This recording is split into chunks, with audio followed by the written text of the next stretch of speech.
control the cover boundary. At last the time is come, this is a cricketing emergency.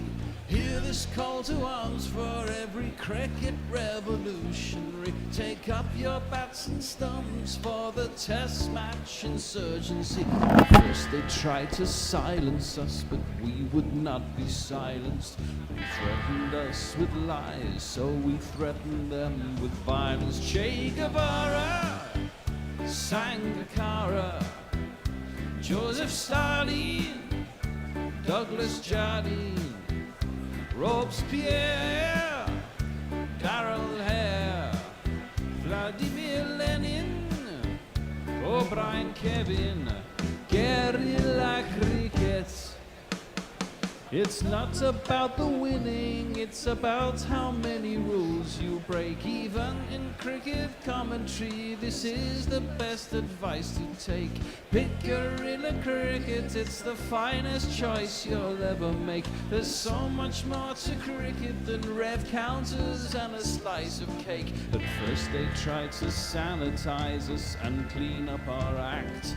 People like it filthy, and we know that for a fact. Fidel Castro, Lenny Pascoe, Carlos the Jackal, Umar Akmal, Mahatma Gandhi, Grant and Andy, Brendan Behan, Austin Ian, guerrilla cricket.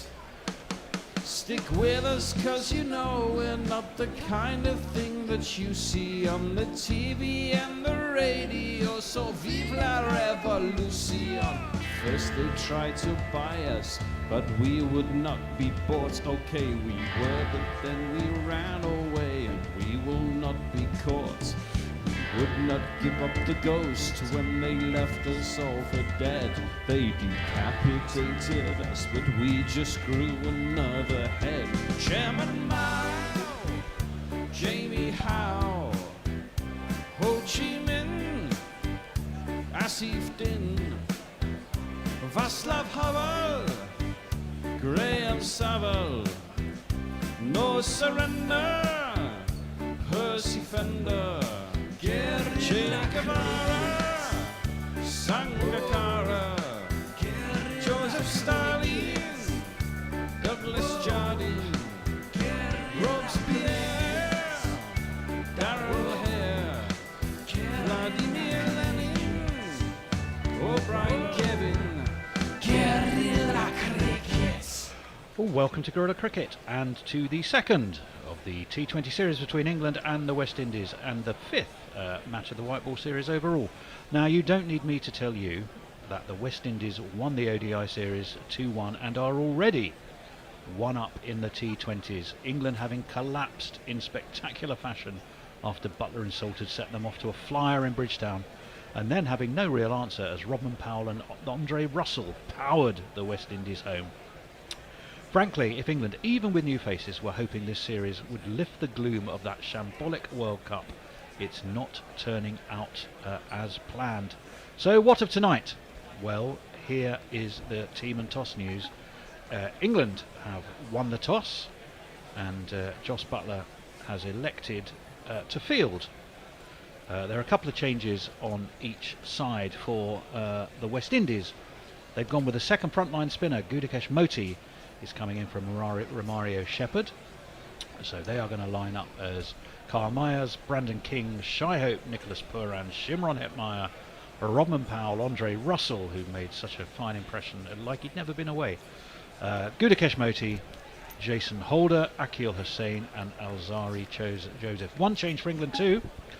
That means Moeen Ali is coming in to the for Ben Duckett, actually. So sort of in that middle order position.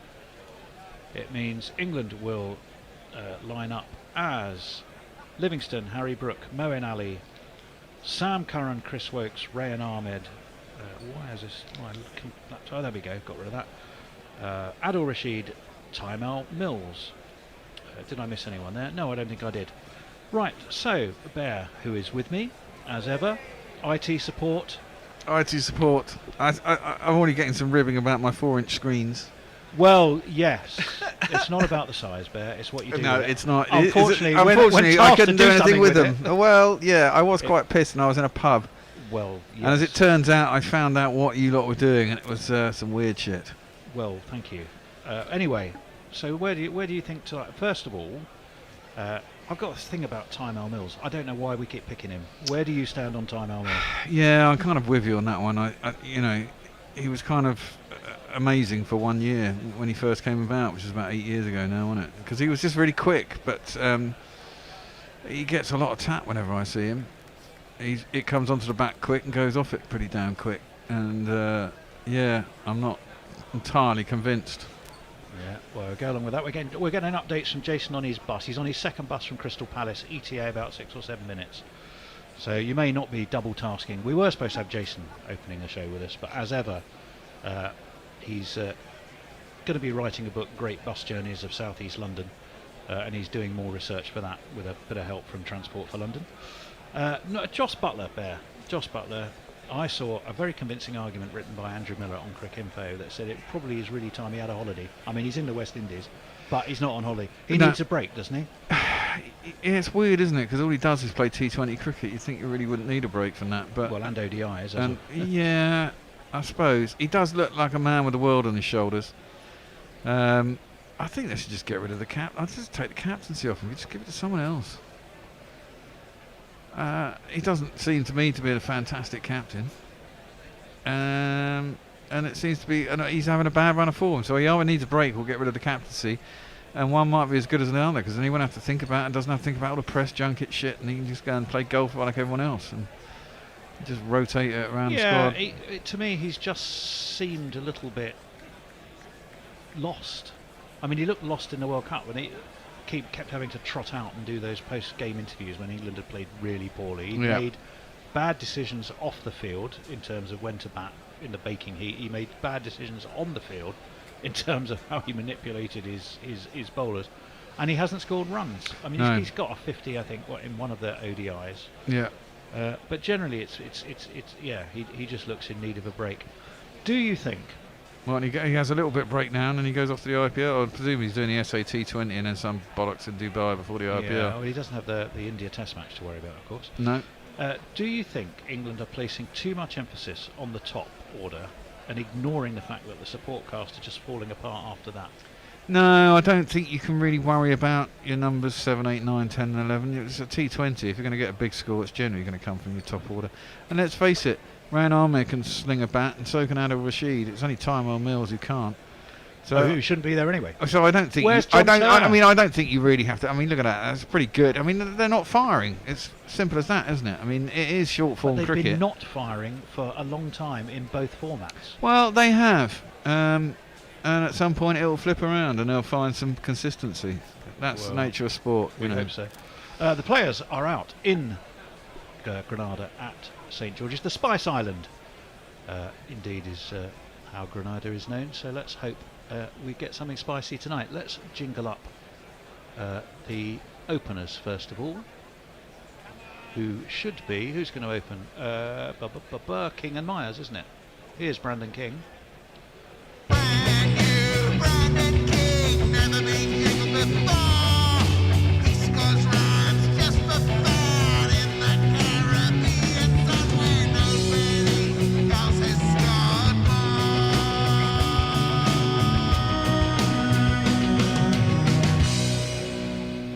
more. Well, we'll leave that at that. We'll wait and see who's opening. Moeen Ali's going to open his bowling the first ball over the wicket, and it's flicked away down towards mid-on, and the first run is on the board. It will bring on to strike the second of the openers, who may or may not be in our jingle cart.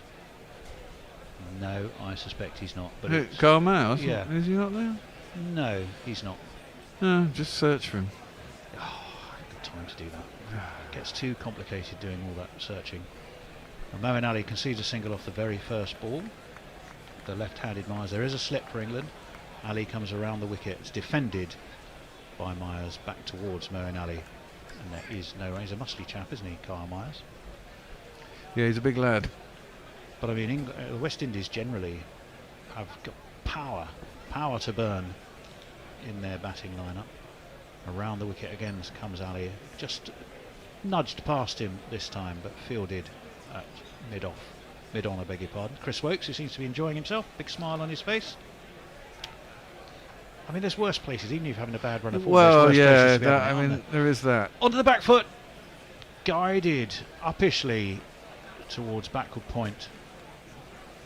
Indications of just a little bit of turn there. That troubled Myers and bounced and more than he was expecting. Well, Guyana test Possibly. pitches, aren't they renowned for being slow and shit? As this Well, one, not shit. Guyana, very possibly, but we're in Grenada. But nonetheless, Oh yeah. You got the first letter right, which is an encouraging start there. Well done. Well, I mean, I don't know That if was, people on the show really moved want away for a to single. hear the story of what actually happened after that infamous night. I don't know. I've forgotten it already. If you're talking about, we'll wait for Moeen Ali. He's going to bowl the last ball. They start onto the back foot, muscled away by King, out towards deep mid-wicket, where it is fielded, and they will take another single. It means Moeen Ali's just conceded 3 off the first over, which is actually not a bad start at all. It's a very tiny island, Grenada, very tiny. It's got like something like 0.0000064% of the world population living there. Okay, that's quite a small amount. Whoa! Yes. 2 for King, 1 for Mayers. 3 without loss. It's like a few thousand at the people. end. I can probably tell you. I think I did. I'm not sure if I wrote down the population in my various compendium of useful things I might need to talk about. Is Grenada, is that where fucking Stanford was? 113,291, which is 0.00143% of the world's population. It is known as the Spice Island, and it is exceedingly small. Right, Chris Woakes is doing his Ministry of Silly Walks warm-up. So he's going to be bowling to King. He has that media centre and I think players pavilion in his sights over the shoulder of King, and he's coming. Slides one down the arse straight away, and our umpire, who I will tell you about in just a moment, spreads her wings, and it will be one of these. Not the greatest start for Woakes. Where's extras gone? You've moved other things around just to keep me on my toes. Here Not we at go. all. You just scrolled everything down. Wide. So, as you were, start again. Chris Woakes, in he comes. Better ball on off stump. Bat is angled by King. Slides it down to backward point. And will get himself a single. So they're rotating the strike, but haven't really got after anything just yet, which I suppose, given what we saw the other night, is actually not that bad at all. From an England perspective, I'm sure it won't stay that way. Jacqueline Williams, 47, from Jamaica, is our umpire. She became the first female umpire to stand in a domestic 50-over competition in the West Indies, when she was one of the on-field umpires in the match between Trinidad and Tobago in 2015-16. So that, I think, is an encouraging sign. A woman umpire keeping the lads in order. Onto the back foot goes Myers. It's defended into the offside. We've seen it now in football as well, which is a good thing. Yep. Absolutely nothing wrong there. Will Jacks takes the ball in his hand and throws it on. I could do with being in Grenada at the moment. It looks rather fucking nice. Well, yeah, it's quite hot today. I think it's going to be touching 80 or so, and it's pretty I warm. could I do would with that, considering imagine. the shit we've had for the last month and a half in here. Certainly doesn't look like the best attended game, and probably at least half the crowd and more are going to be English. That was a little dabble by Mayers. That was well bowled. Not the quickest by Woakes. It wasn't speed that beat him. It was a little bit of a cutter, I thought. Just moved away enough. And Myers seemed very indeterminate about what he was going to do with it. And through to Joss Butler it went. I can hear the thundering feet of a Jason. the Michael Portillo of bus travel. Here he comes. Great bus journeys of South Great London. bus journeys of South East London. That one is again waited for, guided to deep backward point, where it is fielded. They will again just take a single. England stemming the flow of any boundaries. There hasn't been a flow to stem yet, really, to be honest. No. You can only stem something that's I went under 21 and a half. Oh, look, we've had a super chat. Hi, Already? Stephen. Thank you very much. Oh, Stephen. Because it's almost Christmas. Hugs to GC. Oh, how kind. Thank you, Stephen. Thank you. Always greatly appreciated. We'll try and get as many of your messages in, of course we will. It is a T20. We're not going to have long between overs. We're on the clock, aren't we? We're on the 1 minute yeah. timer. Oh, that's through him. How did that not take the off stump? Wokes is just killing himself laughing. He's looking at Brandon King, going, how are you still there? Somehow, I don't know how he is a either. coat of paint was all that it missed by. Oh, Well, it came back, didn't it? Through the it gate. did nip back. Josh Butler's, he's looking mystified how King has survived. It beat the inside edge and it just went over the top of middle and off. Extraordinary. I mean, the other thing you've got to think of is what we were talking about earlier. If you're Josh Butler and you're used to playing and losing and winning and... Wokes again. Full, little bit of a way shape. Guided rather than driven out towards mid-off, and again they take a sharp single. It means this first over of Wokes has conceded 4 runs. And while Jason settles into the social media chair, can you read any messages while he does? Oh, Jason, are you ready to go? I'm pretty much. That's electrifying. Where did we get Well to? We didn't get anywhere. We We've didn't done get it yet. anywhere. I think we only had 2, Warren and Old Fart to play anyway. Warren sent something for the bear and gives us a SoundCloud link, which I haven't looked at. And Old Fart at Play says, hello from Ireland. I'm watching on 52-inch TV, so it's quite immersive. I think the only spot we're talking about other things is better than watching. What, you're watching us on a 52-inch TV? Do you know what? I can tell you something about your 52-inch TV. That is approximately 48 inches bigger than the screen which Bear was trying to guide us on air with. Ah, well, the other night. story of what happened after that. Oh, that forces. That's a good ball by Moen. Some real turn here. That Yeah, he's getting was into grip. pushed through and gripped, and classic off break really forced King onto the back foot, and all he could do was defend it rather proddily. And Have we done the super chat by any chance? we did. That was an attempted drive, completely mistimed, and it just bobbles back to Moen. It's a good start with the ball from England. Mixing it up, bit of quickish medium with Wokes and the spin of Moen Ali. Oh, this one has been launched though. It's been launched all the way. Brandon King says enough of this. He gets hold of that. It's over deep mid-wicket. Moen Ali shakes his head like, how did that happen? Right in the arc, and away it went.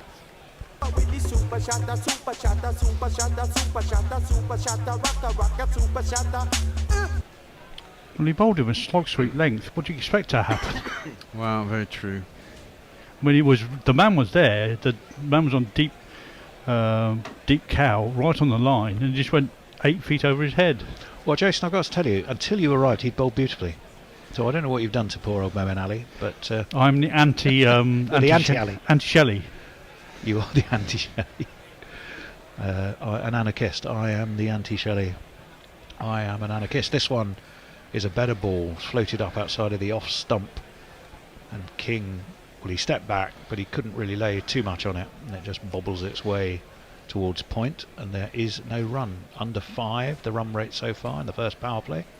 GPL is open, we should tell you that. In comes Ali down the track, but again, it wasn't there to hit, it wasn't tossed up into that arc, and it just meant that all King could do was muscle it out towards mid-off, and there's no run. So 4 dot balls and 1 maximum so far in this over.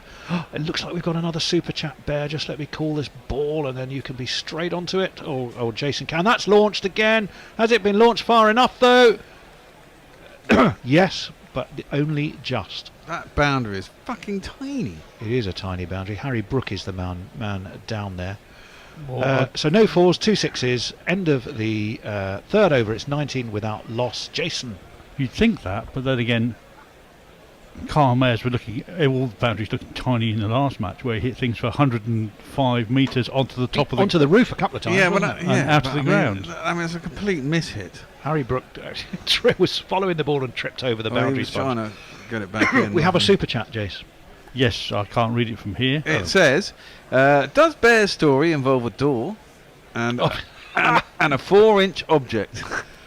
You could combine the two You stories. could combine the actually, two. couldn't you? It's what happened after that that's the mystifying bit to me. Well, we've all done that. Yes, there is a part 2.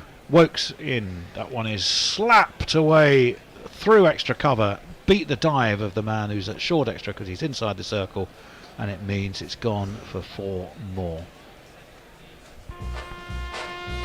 There's not one boy for me, I must have 2 or 3, I need 4. So where did you end up there? Well, this is the weird thing. So I left the pub and I had a spliff, and then I fell over. That's what I do remember. And then somehow I found a tube station. But I seem to remember wandering around for ages doing that because my phone had died, and I was very hammered. Then I must have fallen asleep and ended up in Ealing somehow. And by the time I got back from Ealing to Elephant and Castle, it was Wokes over the wicket, pulled out Why towards did you fucking mid-wicket. dive, you bastard? And there should have been a dive in there, I agree. It's gone for 4 more through mid-wicket, and I suspect that should have been stopped, but it wasn't. 1, 2, 3, 4, get on the dance floor. Maybe you thought someone was behind him. Well, we'll have a look. You should- No, that looks lazy. I think it was very Moeen Ali, late. wasn't it? No, I think it was Adil Rashid. Oh, was it Adil Rashid? I think it was Well, Adil Rashid. lazy, No, I lazy. think that's probably Moeen Ali. I think Adil Rashid. I would be thought hit. it was Moeen Ali. Thank you, Jason. I thought it looked like Adil to me. So 2 fours off these first 2 balls by Wokes. That's a much better ball. He pushed it through. Past, well, not past, but he seemed to. Myers was looking to pull it away again towards leg. Wasn't able to, and just kind of got a little bit of inside edge on it. Butler was able to feel comfortably enough. So they were in Ealing. Well, see, the weird thing about this bit, Tone, is that I left the pub at about somewhere between 8 and 8:30, and I got back to Elephant and Castle at 11:30. What time had lunch started? I got there at 2:30. Oh, okay. So 6 hours of drinking. 6 hours of basically. drinking, All right. basically, yeah. But I mean, 3 hours to go from Wokes Camden to over the wicket, edged and just short of the man at very short third, almost fly slip really, where he was only a bit wider, I guess. But on to him on the bounce, so it's a good comeback by Chris Wokes after conceding those 2 fours, just the 2 dot balls. Yes, back So- to Ealing. So what is it's? How did it take 3 hours to wander around for however long? I see. I must have wandered around Camden for fucking ages then. Because Well, it's- hang on, how did you get from Camden to Ealing? well, I got on a tube to go 1 stop on to Caledonian Road, and I must have fallen asleep on that line and ended up in Ealing. Right. But I mean, that can only be 40 minutes, right? Tops. I can't remember if I've done that. And I suppose 40 minutes there, 40 minutes back, with 20-minute In wait. comes is an Wokes hour and a again. half. Barreling in, wide of off stump, cut nicely, but cut out to deep point. Livingston is the man there, and they will just take a single back to either Camden or Ealing. Where were we now? Well, Ealing. so I was in Ealing, and then I Right. got back to Elephant and Castle. When I got back to Elephant and Castle, I'd missed the last train. Then I couldn't thumb a cab because none of them would stop. So I did that for about 20 minutes. Do you think that was personal? Did they take the look, Well, a look at you? No, there wasn't that. Weighed up the there wasn't potential that of many, either and then I urine or realised. vomit in their cab and decided probably Well, not I a good wasn't idea. vomiting at all. I was by this point I'd walked myself virtually sober. Oh Lord! Oh no, I was still quite hammered, but at least I was aware of what was going on. And then, It's night bus time then. well, then it was night bus time. Yeah, so the There you bus go. came Bus along that expert. said Crystal Palace. Oh, so okay. I jumped on a bus that said Crystal Palace. Think, well, that might get me close to it. Unfortunately, it did. It went all the way up through Peckham, sort of turned right. You'd have probably met Jason. He's nearly Oh, always yeah. on a bus somewhere. You there. got the 363. It was a There 363. he is, you see. Yeah, it was a The 363. Michael Portillo of South London bus journeys. The 363, and it goes up Wood Vale. So, and then I had to walk the last half an hour over the hill. But basically, I left Camden at like 8:30, Right. and got home at 1:30. So it took you 4 or 5 hours. Yes, exactly. That's extraordinary. Isn't it? Shall I tell you about my part Oh, 2? Lord. Go on then. Well, my part 2 was I came in on Tuesday to run the studio. Oh God, yeah, of course. And did. got here quite early because I didn't know what state the studio was going to be in, and it was in a bit of a state. And eventually, at about 22:10, I had to phone the bear, who, fortunately for me, Was had sober. literally just. I was just pulling up outside the house, getting back from the And airport. he didn't have his 4-incher in his hand. He was able No. to give you I more was sober. concise advice. Well, was he? Okay. literally, he phoned me, and I was pulling up outside the house, having brought the wife back from the airport because her plane was out. You know, I should tell you that having between a drinks break. Chris Wokes bowling the 5th ball of that over and the 6th, we've decided to have a drinks break. I presume this is because if you're stopping the clock, you don't. Do they not stop the clock now? at the end of the over, because if you did that, you couldn't down your drink in a minute. But I don't know why they're having a break. Have they lost the ball or something? Are they replacing the ball? How long does it take to replace the ball? Yes, no, they no, are. there's No. no. Oh, there's a wet patch.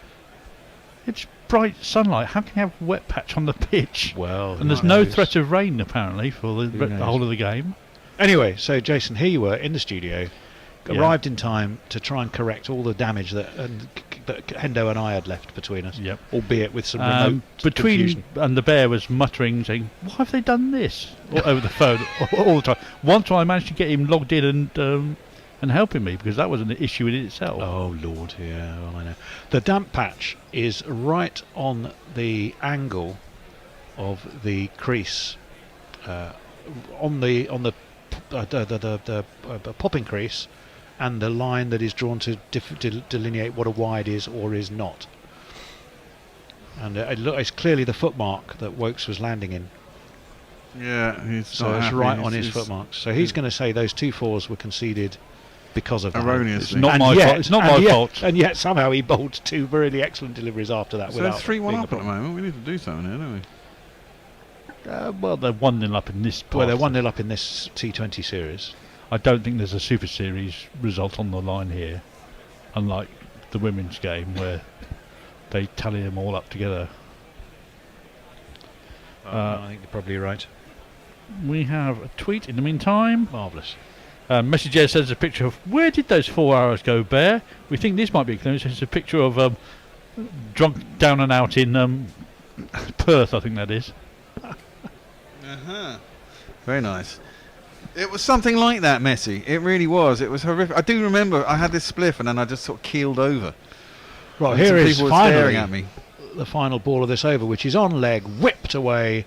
But there is a man at backward square. Livingston it is, and they will just take a single. It means at the end of 4 overs, the West Indies are 29 without loss. We've got 2 overs of the power play left.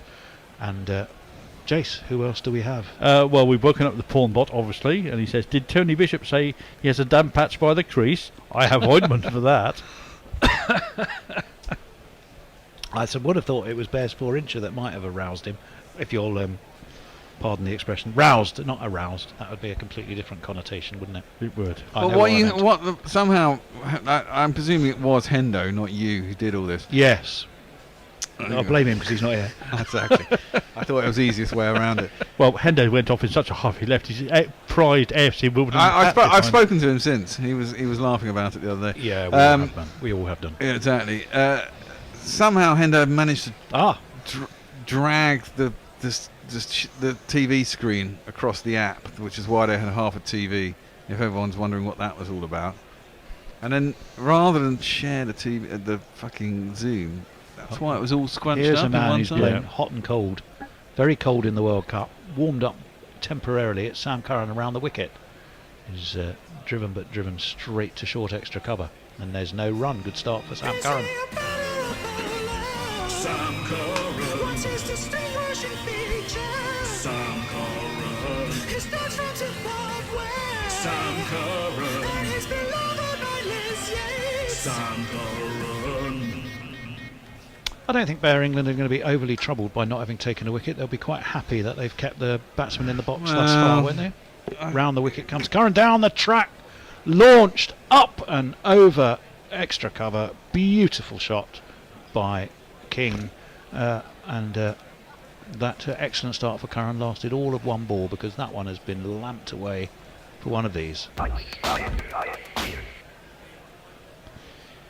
think it's Chris Wokes who's there at sort of wide-ish mid-off, He has a but he had no chance of getting anywhere near it, I'm afraid. So what can Sam Curran come back with? 33 without loss. The Windies 1-0 up in this series, already won the ODIs 3-1. That's edged. Butler gets down to it, half deflects it round the post, as it were. Rayan Ahmed is at short third, and it will be another dot ball. good piece of teamwork there. It was. To stop that. Lively work from Butler. We were saying, Jason, before you arrived, we felt we were sort of in agreement that Joss Butler needs a break. He Captaincy, does have a decision making and yeah. form. He does all- look a all little suggest- brain tired. He does. There's a ring of about 6, I think, on the offside. That's a slower ball by Curran. That is a clever delivery. That's the kind of ball he can get away with in T20s. But when he's trying to bowl 10 overs rather than 4, and he tries too often, he gets slapped, doesn't he? Yeah, well, people have more time to line it up, don't they? They do. They do. But it's a dot ball, and it's a clever ball from Sam Curran. Well bowled him. Yeah, He's slid running his fingers across it. Took all the pace off. And it went to Butler on the second bounce, I think. That's how much he slowed it down. Curran around the wicket. Again, a one-handed half-off drive. Not really connected with the tool by King. Fielded at extra cover, and there is again no run. You do get the feeling that King likes to pace on. He's not particularly happy, unless it's a spinner, with the pace off. So he can't line it up and hit through it. Well, Off the you pitch. say that, Jason. The other debate we were having whilst you were on your open-top bus tour of southeast London was we were debating what is the value of Time Al Mills. Your answer's on a postcard, as this one is slapped beautifully past mid-on for 4 runs, just too short by Curran. King stood tall, muscled it, and it's gone all the way for one of these. We'll go for this one, I think.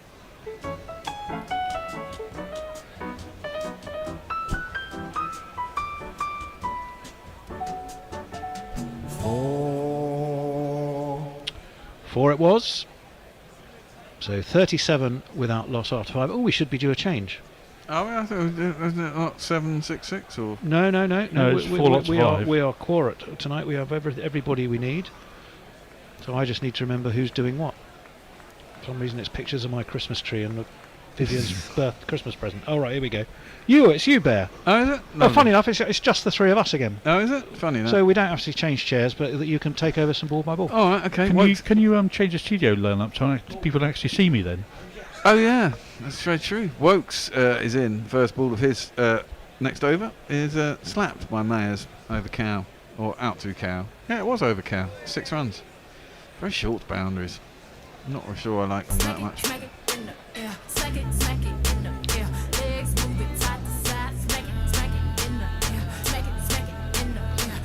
Right, for all those Jason fans out there, just super chat us anything you like. Doesn't have to be much, and we'll get him on screen. Oh, that is cruel. That is quite cool. After all the work I did on Tuesday for you. All right, Yeah. you persuaded me. There you go. That's enough. Wokes cut by Mayers, but can't beat Point. He's up inside the circle, and there's no run. Last ball of the power play. Last over of the power play, sorry. 43 for none, they are, and after 5.2 overs. King is 25 of 18. Mayers is 17 off 14. Run rate is 8.06. What time did that game actually end up finishing the other day? About 1:45. Oh, it's not as bad as I thought. No, the shot clock actually made them go through it reasonably quickly. Okay. That's slapped. That's the only way of saying that from Mayers. Kind of got down on one knee and sort of hoiked it from one outside his off stump in quite an ugly fashion. Because I think couldn't beat mid on, and there was just a single. by the time I'd shut the studio down and got an Uber, I think I got back to the house at about 2:25 That's not so bad. That's what it's going to be like for the World Cup, really, isn't it? What, in Australia, in Windies and USA? Yes, it will be, I think. I mean, there'll be a fair few 7:30 games, I'd have thought, but there'll be a fair few starting at that 9:30 slot. Although we'll be an hour ahead, won't we? So that should be 10:30, so it'll go later probably.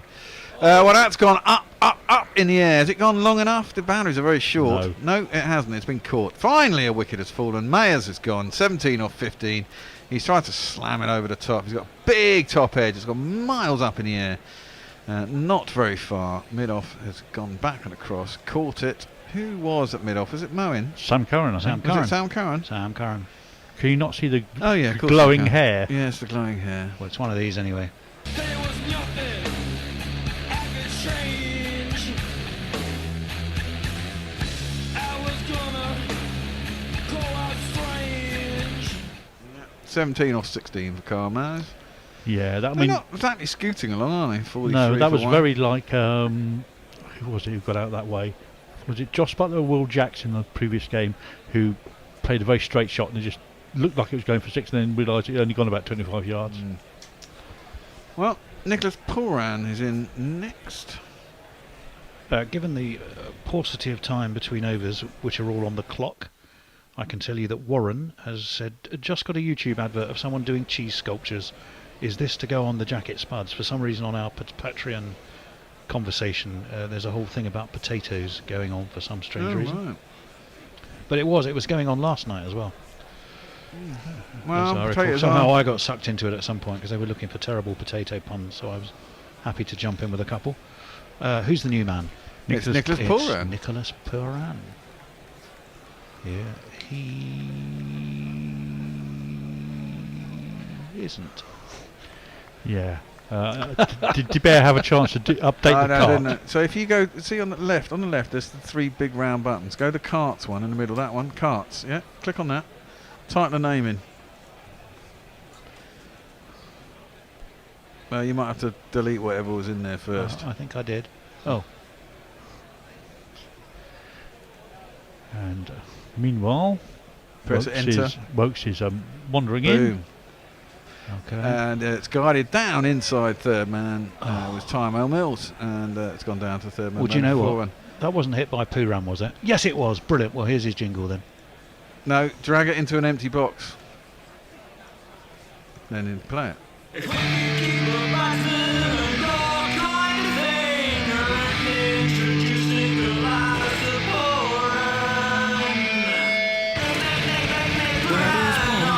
Oh, what have I done? Doing. And Tone's having an episode. That's just been dropped into the offside, and it's gone down a point, and there is a single. Somehow we got the boring middle overs in there as well. I don't know why. I was trying to just play the 4 jingle as the Pooran jingle came to an end, but it was one of Mog's longer efforts. Let's put it that way. Yeah. It's all right. You got there, so you learnt another new thing there, Tone. I'm sure I've showed you that one before, actually. You have done. I didn't even know about the dragging and dropping thing, but that would do it. Yes, I wish I'd learned that on Tuesday. Stephen Kelp wondered where you were. He says, I wonder where Jason was. Hey, look, all you have to assume is if you don't know where Jason is, he'll be on a bus. That's as simple as that, basically. On a bus, in a Teams meeting. Pokey Bumfinger says, Tectony swoops. Well, yes. Dara's easy. Yes, Stephen, it's a welcome relief from the summer temperatures. I'm not quite sure. Oh, he's in Phoenix. Dara says, I know Phoenix gets hot to melt lead. Is 23 hot by normal Phoenix December standards? And the answer was yes, it is. Yeah. Okay. So you had DJ Tony Tone there. Warren wanted more information, whether it was Ealing Broadway or Ealing Common. No, I don't know which Ealing it was. I just had Ealing. Didn't know where he was, so Yeah, which exactly. part of where he was, he won't know. Well, we have a new bowler, and it's Adil Rashid, the man on the 45, who looped up his first one, and poor Ant mistimes it out to I the bet covers. he's not and there had no either, run. because you've still. Have you? No, you see, you've still got the ODI squad here. Well, I haven't been here, have I? Well, that's no excuse. Well, it fucking is. Try and give me that nonsense. I will go. As poor Ant tries to twirl his bat out of the way, you know, I'm not in. It's we got it got? down to a third man. It's a Rashid. single. That's the Google there, which sort of spinning horizontally, which looked a bit odd. Yeah. Third ball of the over is hit. Has it gone straight up in the air? Has it gone long enough? No, it looks like it. Well, it's gone up. It's out. It's Yep. gone up and it's been caught. I think it's Oh, Sammy Curran again, wasn't God. it? Down towards long on. Curran or Jacks? What, I who think. took the wicket? No, Uh, Curran, I think. We're done, so we're not sure. It's either Sam Curran. Adil Rashid on the 45. Adil Rashid on the 45. Adil Rashid on the No, it's Wokes. 45. Wokes who caught it, yeah. On the 45. Adil can turn it both ways. Adil can turn it. Tempted smear by Pooran, who got 5 off 5 in the end. Caught on the boundary by Chris Wokes down at long on. This performance is looking very similar to Tuesday's one, in that people are being caught in very much the same way. It's T20, it's how people get caught in it. Generally on the boundary, trying to give it a big heave ho. Yeah, but Rashid got one off the first ball in Tuesday's game, and he's got it off the third ball in this game Well, in almost identical fashion. Got to be trying to attack, trying to attack. Tech Tony saying, Oh, sorry. someone's trying to get in. James H. Oh, James H. That'd be Mr. Hillhouse. Yeah, it will be. It's the house on the hill. It's Amityville. It's James Hillhouse. Where is he? He's in the entry room. The entry room. Yes, Stephen Kelk said Tech Tony searches for the magic button. Pokey says, I listen to a whale song when I meditate, but I fast forward through the dolphin noise. Dolphin, very good. I know where you were going with that. Yeah. Is that potato related? It might be potato roast. Well, we were trying the other night to actually get dauphinoise into a pun, and we were all struggling, so I remember that conversation. Okay. Tossed up by Adil Rashid. So the new batsman, who is Shy Hope, and he has a jingle when Tony's there. He should be in there because he was in the one-day squad. Yep. And he getting himself off the mark straight away. He does. Here he is. Very decent start by Adil Rashid there.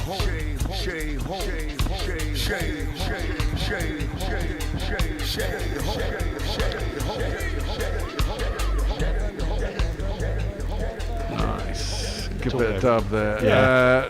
That's not DJ Tony, that's the actual original recording. Yes. Exactly. Hard to tell though, isn't it?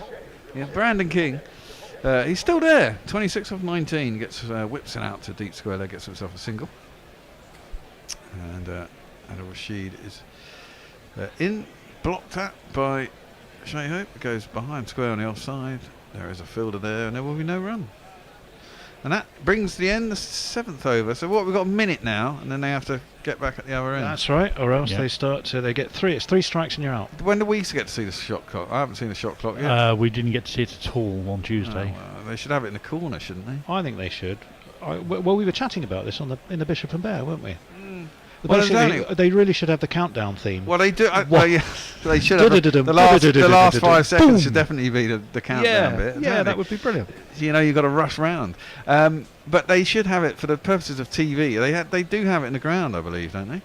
They have a big clock in the ground. Probably, but it needs time to implement, and they only told them to implement it, a month ago? Less than a month ago? Yeah, well, I thought it was supposed to be there anyway. Presumably they've got an electronic scoreboard. They've got a big screen. Can't they just put it up on that? Yeah, it's only a fucking clock. Been able to do digital clocks since, well into the 70s, Thank you to Graham Hunt, by the way, who's... are you in Valencia, Graham? If you're listening, let us know. Ran Ahmed. It's jingle-tastic at the moment, Tony. It's You all go. It's like it's all T20, go. isn't it? Yeah, it's You can't sit back on your laurels. There's a new He's- jiggling over here. his first ball is played down too long on by Brandon King. Who gets Here he himself a is. single. Here's a mission from the original squad was to guard Ahmed from 50's up, blue button. dubious jingles. Oh, he's bowled it. That's an absolute cracker. Ran Ahmed. I think it's a Google. He seems to flick That's his wrist. I normally don't the know. best bet from his bowling. Yeah, it's true. And it just seems to slide on with the arm. Shy Ho goes to back and tries to guide it down the third man. It's completely done. I think it's skidded through, and went inside his edge and took his off stump. That's an absolutely cracking delivery. Let's have a look here. It wasn't a Oh, Google. no. Classic. It was a leg break. Classic. It was a leg wasn't break, but it didn't. Yeah. I don't think it spun as much as he thought. I think it. It's It's an overspinner, if anything. Yeah, if anything, he's played for more spin and he's played outside the line and got an inside edge back onto his stumps, really. But bowled for 1 or 3. Good stuff. Still, we wait for Time Mills. I'm sure the West Indies are waiting for Time Mills. They're going, when can we get some bowling we can hit? Yeah.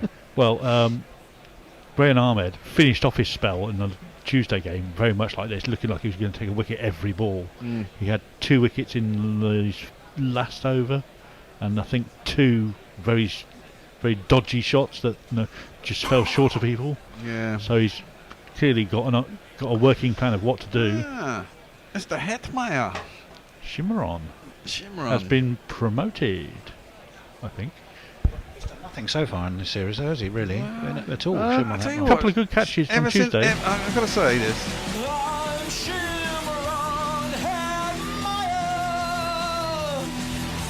Sounds like an Israeli president.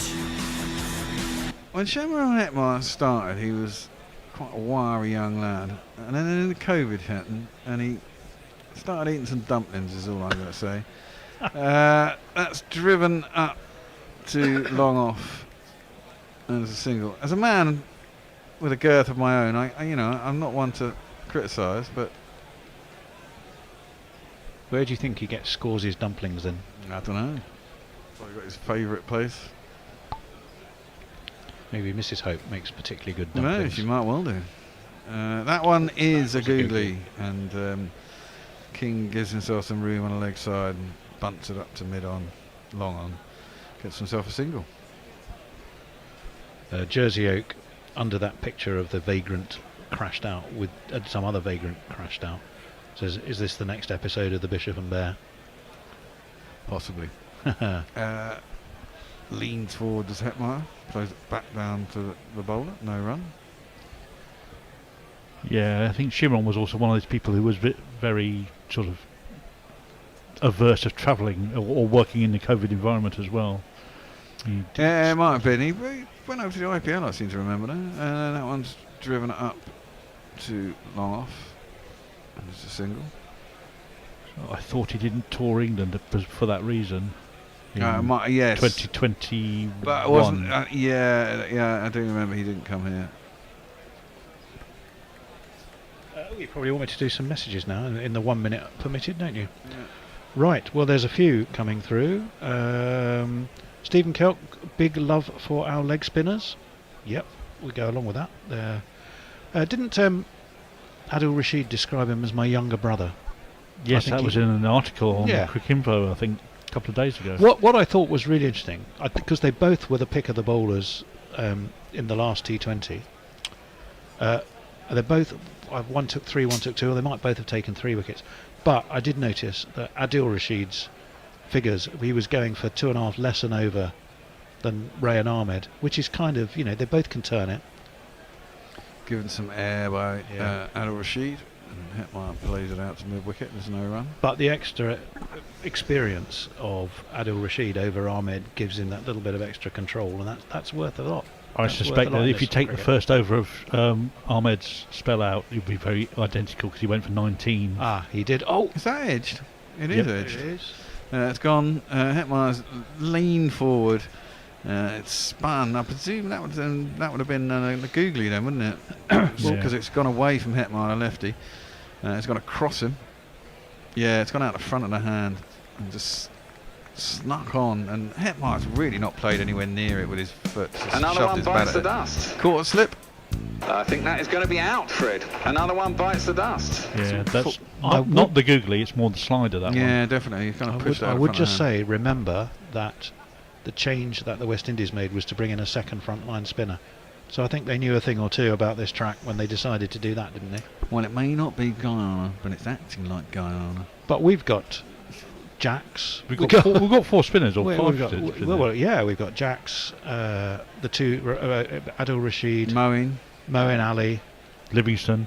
Livingston, if you want. So we've got Livingston playing 5. today? We've I got thought 5. Tyrone Mills in for Livingston. We've got 5 slim. We might get away without bowling Tyrone Mills at all, given the way this is playing. Then why is he in the side? Well, that's my first question at the intro, which you missed, whilst you were, travelling around southeast London. Rodman Powell, another big bastard.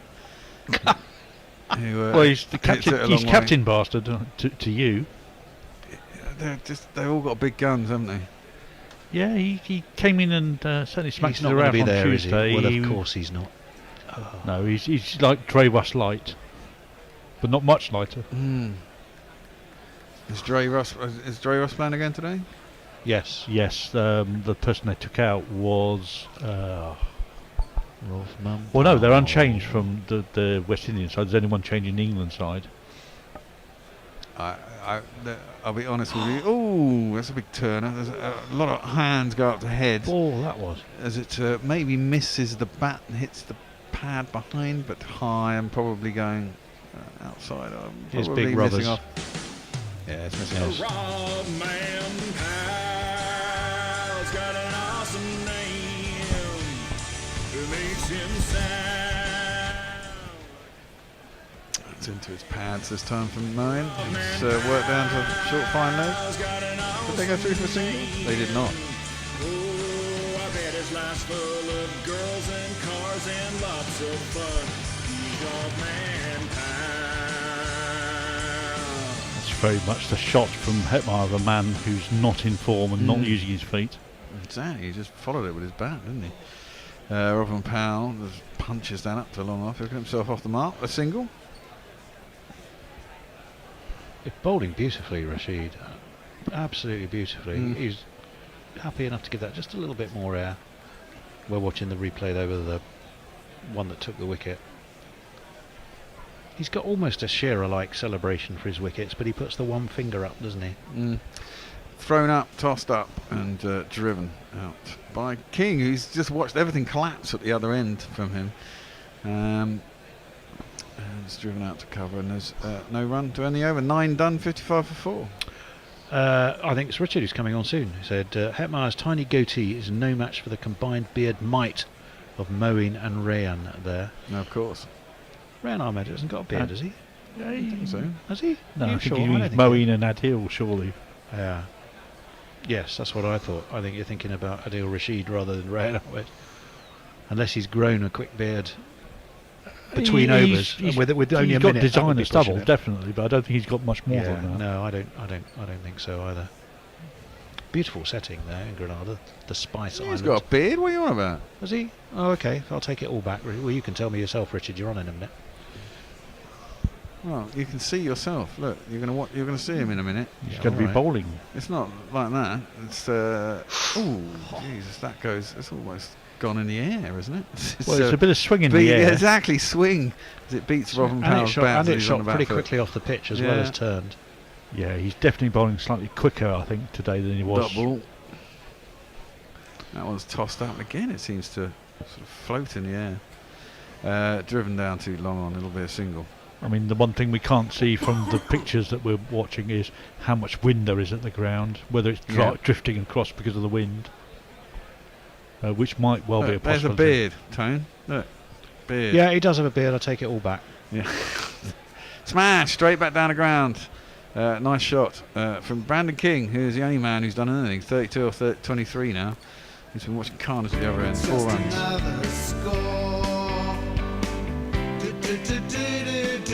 It's just another 4.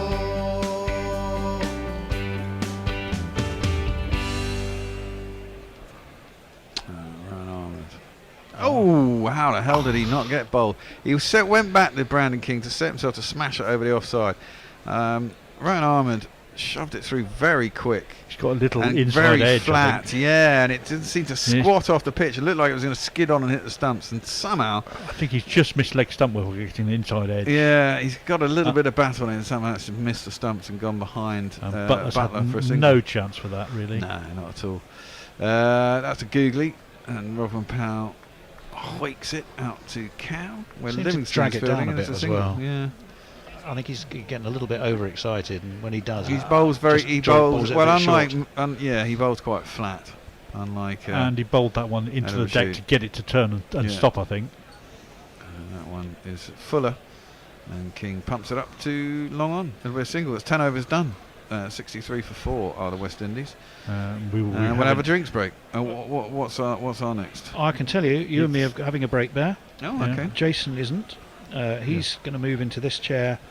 James, Mr. Hillhouse is going to be on ball by ball, and he is going to be aided by Richard, who's summarising, and Jason, who'll be clipping tickets, collecting fares, and helping old ladies on and off as needed. Thank you to the Bishop of Watford and to the Lord of Ealing for taking us through there. Richard, what have you made of it so far? A lot slower than the other night, isn't it? The first few overs. Okay, England were batting that time, but it does seem to be a different pitch. Seems to be spin friendly, even more so. Yeah, absolutely. I mean, just for anyone who may have joined a little bit late, West Indies was sort of cruising at the start. They did get to like 43 without loss, but ever since our very own leg spinning Dr. Evil and his mini-me have come into the attack, things have changed somewhat, haven't they? Yeah, and talking of the mini-me, I'd like to clear up the beard thing that I tweeted Oh my a minute God, ago, yes. which was proof that you shouldn't be fiddling around with your microphone and doing 20 other things whilst writing on social media. Well, I thought, a very interesting interlude. What was you? Yeah. The two big beards, right? Yeah. So, it's Adil Rashid bowling. It's Moeen Ali catching. Two large beards. Yeah, two large beards. And very, very small beard was the loser in that, which was Shimon Hetmeyer, who had to walk to the pavilion. That's what I was going for. Got a bit of a goatee, of course, hasn't with he? social media, we don't Yes. check our text 17 times like I would in a proper article, which is one of the many bad things about social media. It makes us lazy. Well, I think there has been a lesson learned here, and a lesson learned by all Gorilla, because I thought that brought forth a discussion that was bordering on beard fascism against a poor young man trying to make his way in the cricketing game. It's just an observation. Look, I mean, Hetmeyer might take 5 later. Yeah, he might do. Not sure he's up for bowling, but poor old Rayan Ahmed, when you're 19, I think getting to that stage of beard is quite an accomplishment. So for it to be called at best designer stubble in the studio was very harsh. That was me, and I will retract that because having seen his beard, it's more than designer stubble. I think his mother would be proud. And talking of our wonderful new spin triplets, maybe now, the granddaddy of them all, Adil Rashid, is getting ready to bowl. Magnificent figures, 2 for 3 already up 2. He comes in here, and it's down at the leg side. Everyone throws their hands into the air, but that doesn't prevent it being given a wide there.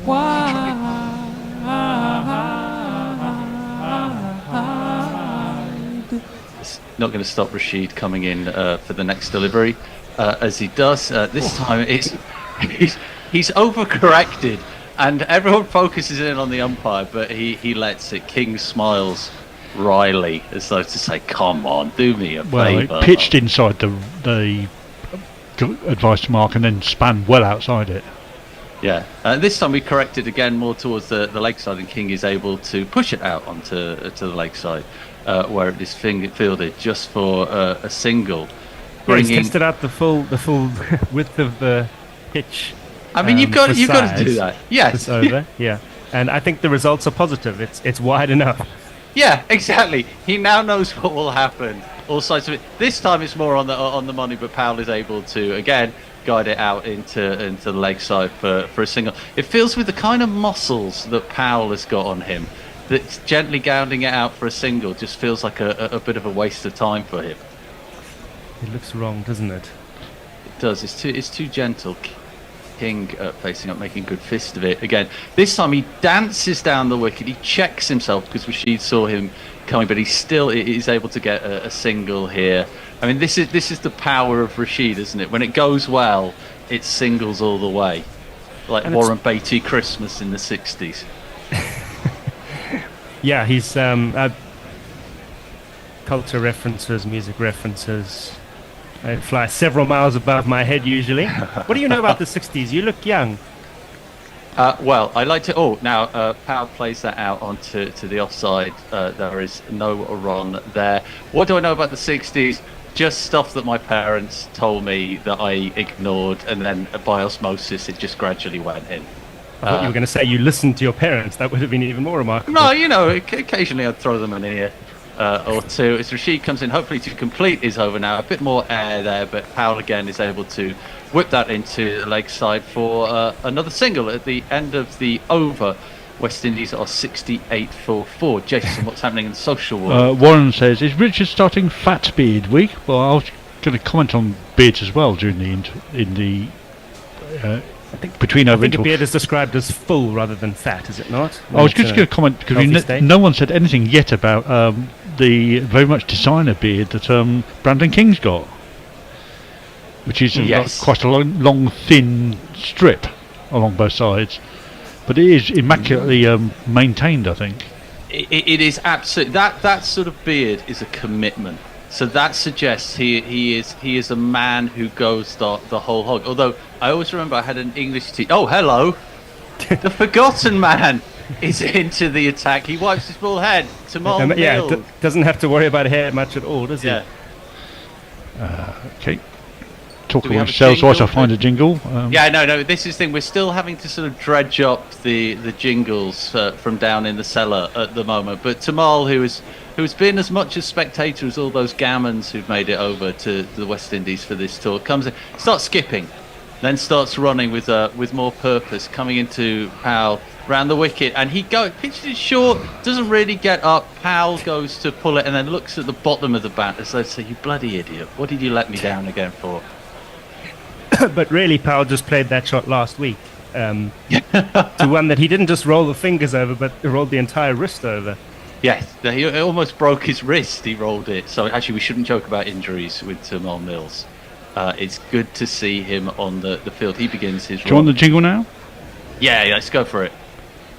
Oh, hang on. Get rid of that. Talk amongst yourselves whilst I talk Right, bowling. Tamal then bowls a Yorker there. No run for the beefy Powell. Are we jingling closer? Yep.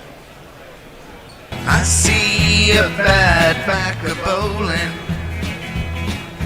I see T20 specialized. I've seen him bowling quick as lightning. I see 4 overs today. Don't go and bat tonight. He'll bounce you out. Well, in he comes again, and again it's pitched up really onto the toes there. Mills thinks about an appeal for LBW, but decides again to puts his head down as he trudges away. I don't know if there's any fans. Yeah, it's hit him outside leg.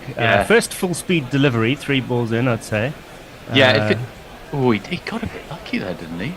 That was a good delivery. I don't know if people are fans of Arrested Development, but if you can imagine in Arrested Development when anyone's feeling sad and they put their chin down against their chest, that was very much what Tamal Mills looked like after hitting on the pads there. But maybe it's G'd him up to come in. It's bowled this time. It's wide on the offside, and Joss Butler signals very cleverly to Mills, applauding him for that, to say to the umpire, "That's not a wide." That was very loopy. Was that at the back of the hand? Yes, it was. Yes, it looked like very good spot, Jace. Very, very loopy. And slightly lucky to get away with that. That was right over the guide mark. Positively. Very, very nice of the lady umpire. Yes, exactly. She's making friends on fielding side at the moment. But no runs from this over so far as a result. This time he's coming round the wicket. Oh, and this time Powell leans into it, uses those muscles for full effect, drives it through cover for what a ball.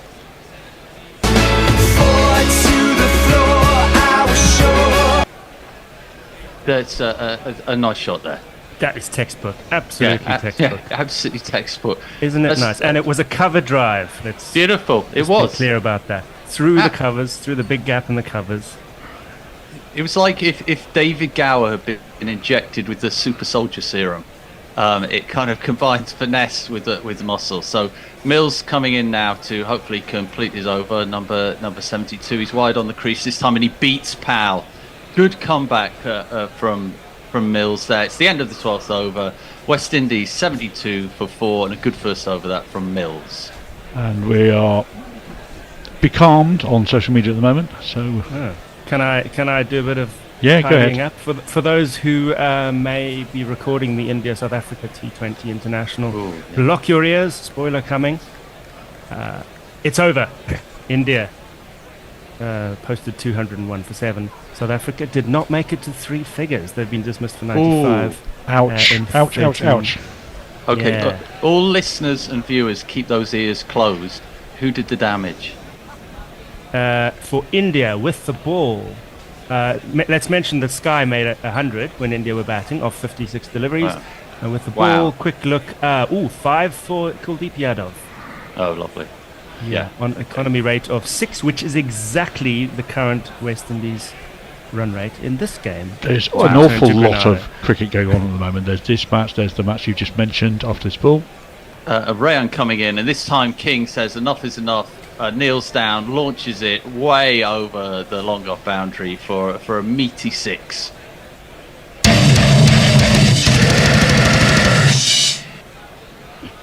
Yes, not just the two games you mentioned already, but there's the women's test match in India. Yeah. There's also a test match for Australia versus Pakistan at home. Just started as well, so there's a lot of cricket going on at the moment. There's a global feast of the stuff as Rayan comes in to try and correct it, and this time King decides to sweep him round.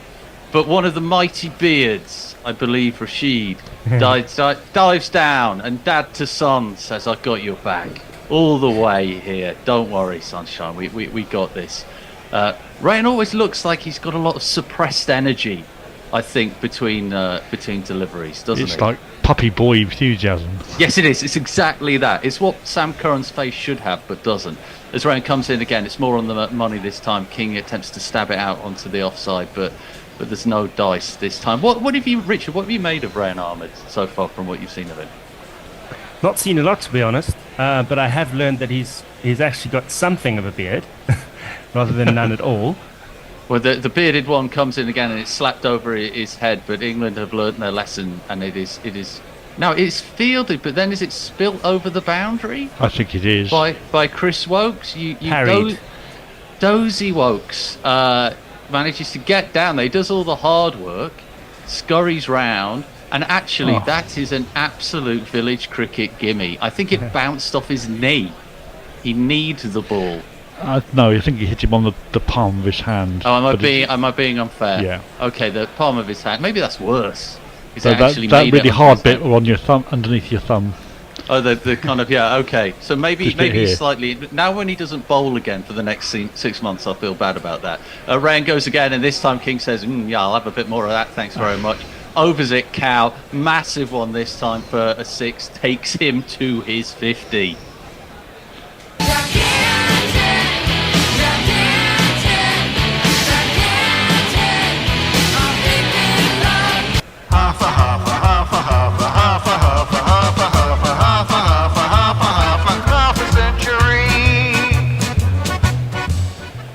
Pretty big hit, that, Richard. Yeah, they seem to have decided Rehan is the man to go after at this point.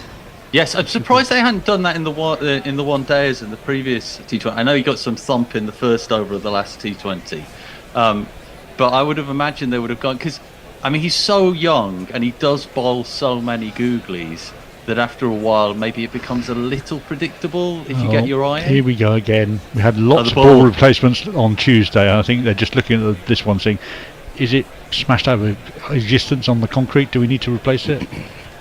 Now, how do you think batsmen feel about this? Because I always think that if you've just smashed a massive 6, it makes you look even harder that they need to replace the ball afterwards. It just makes you kind of just have a bit more swagger. It depends whether you want to have the ball replaced. I mean, famously, Virendra Sehwag was batting in a county game and said, we need to change this ball, because it asked a few times, so he'd hit it out of the ground and they couldn't find it. Rayan comes in, it's short at this time, onto the offside. It's played out to the sweeper out there. It's the end of the over. Very good over for the Windies there. At the end of 13th over, it is 89-4. Has socials sparked up at all? Just one from Josie Oakey says, I feel I should contribute to this discussion of beards. Are you personally qualified, Josie? As in, do you have one yourself? Yeah, what is he contributing something, or is he just stating the intent to contribute?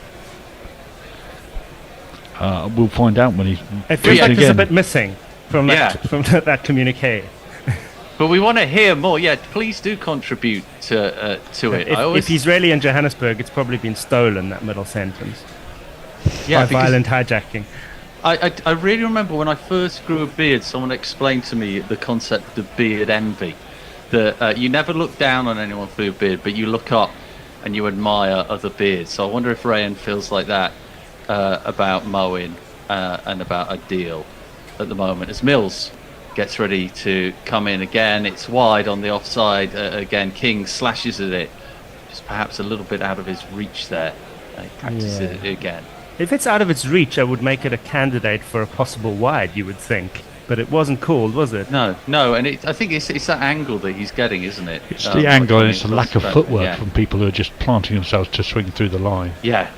As well. Yes, it's stand aside Alan Titchmarsh and Monty Don. There are lots of planters in this West Indian team for sure. But King's got his eyes in here at Tamal. It's closer to his body, but it is stopped by Adil Rashid. Today is like a He's a new marionette man, on isn't he? strings.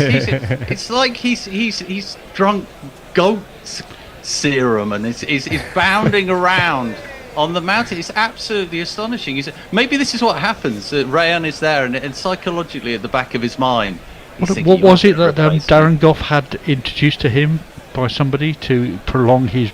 This is interesting. I don't know. His bowling life. He had some sort of strange concoction that was suggested to him.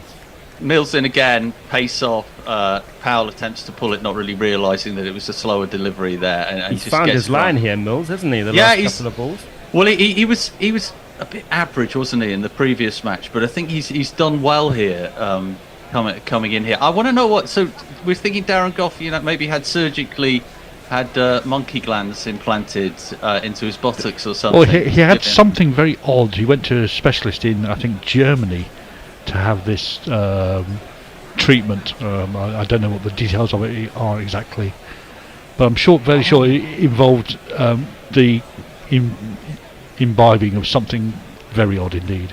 But it did apparently... But no animal organs. Yeah. Did apparently lengthen his life, bowling life by about we don't know yet. 2 or 3 years. Yes, unfortunately, I suggest all the pints and takeaways may have had the opposite effect on his actual life. But let's hope not. If anybody's out there knows what it was that Darren Gough actually drank or ate, whether it was grated tiger penis or whatever it might be. Beer mixed with wine, perhaps. Something different. Beer mixed with wine. Beer mixed with wine is an abomination. Anything is possible in the north, is it not? Well, this is true. So, I'm not from. We're having what are we doing at the moment here? We're having a bit of a. Shoe chains. Bring me another pair of ballet slippers. This is about. If you can imagine this cricket match turning into a Saturday afternoon trip to Clark's. They're just trying to test out all the various different ways they can get extra time from the new regulations. This is it. This is the unforeseen downside of the stop clock, is that people have to waste time during overs now. This is incredible. Yeah, we've got a new pair of pumps coming in for Tamal Mills. He still hasn't put them on yet.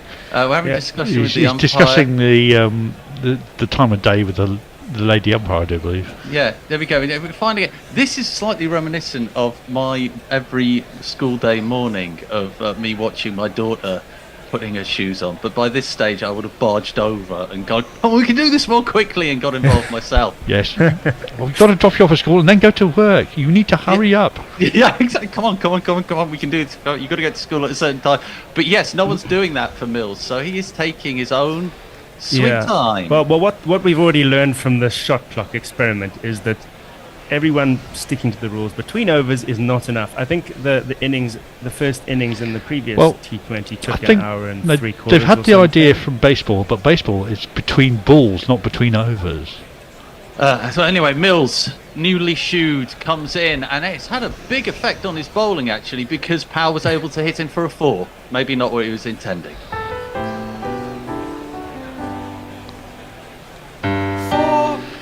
Do we now get a timeout whilst he goes back to the old shoes? Jason, I would love that if that happened. If we see him signal to the dressing room. No, that would be the ultimate trolling, wouldn't it? That would be. It feels like he's gaslighting an entire cricketing nation at the moment. But Powell doesn't mind. Powell, much like a ball, can be changed and be better. Josie Oka sends us a picture. Says most of the bids you talk about are not real bids. And there's a picture of, I presume, himself with a magnificent WG Grace beard. Oh wow! Well, Mills, who has a sort of designer beard, bowls again. Now this time it's gone way up into the clouds, and it's gone over the rope. It didn't seem like it was going to get there at any point, but he hit it so high, the trajectory on it came down, and it just flumped over the rope for a 6.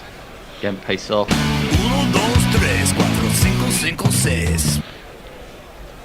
They're getting their iron now, aren't they? Yeah, he hasn't. You get the feeling he didn't quite hit that where he wanted to. No, but agreed. He used the full extension of his arms, and I think that's what paid off in the end. Yes, Fetching it from the offside. Those muscles do have a use. I remember Sonny Gavaskar once saying that the Indian team muscles were a little for the nightclub and a little for the gym. But these guys have a reason for them. As Tymal Mills comes in again, this time it is pulled off his hip by Powell, but that will just be for a single, ending the over. Windies have now broken the 100 barrier, 101 for 4. And we're still, sporadically getting things on socials. Can I tell you about another beard?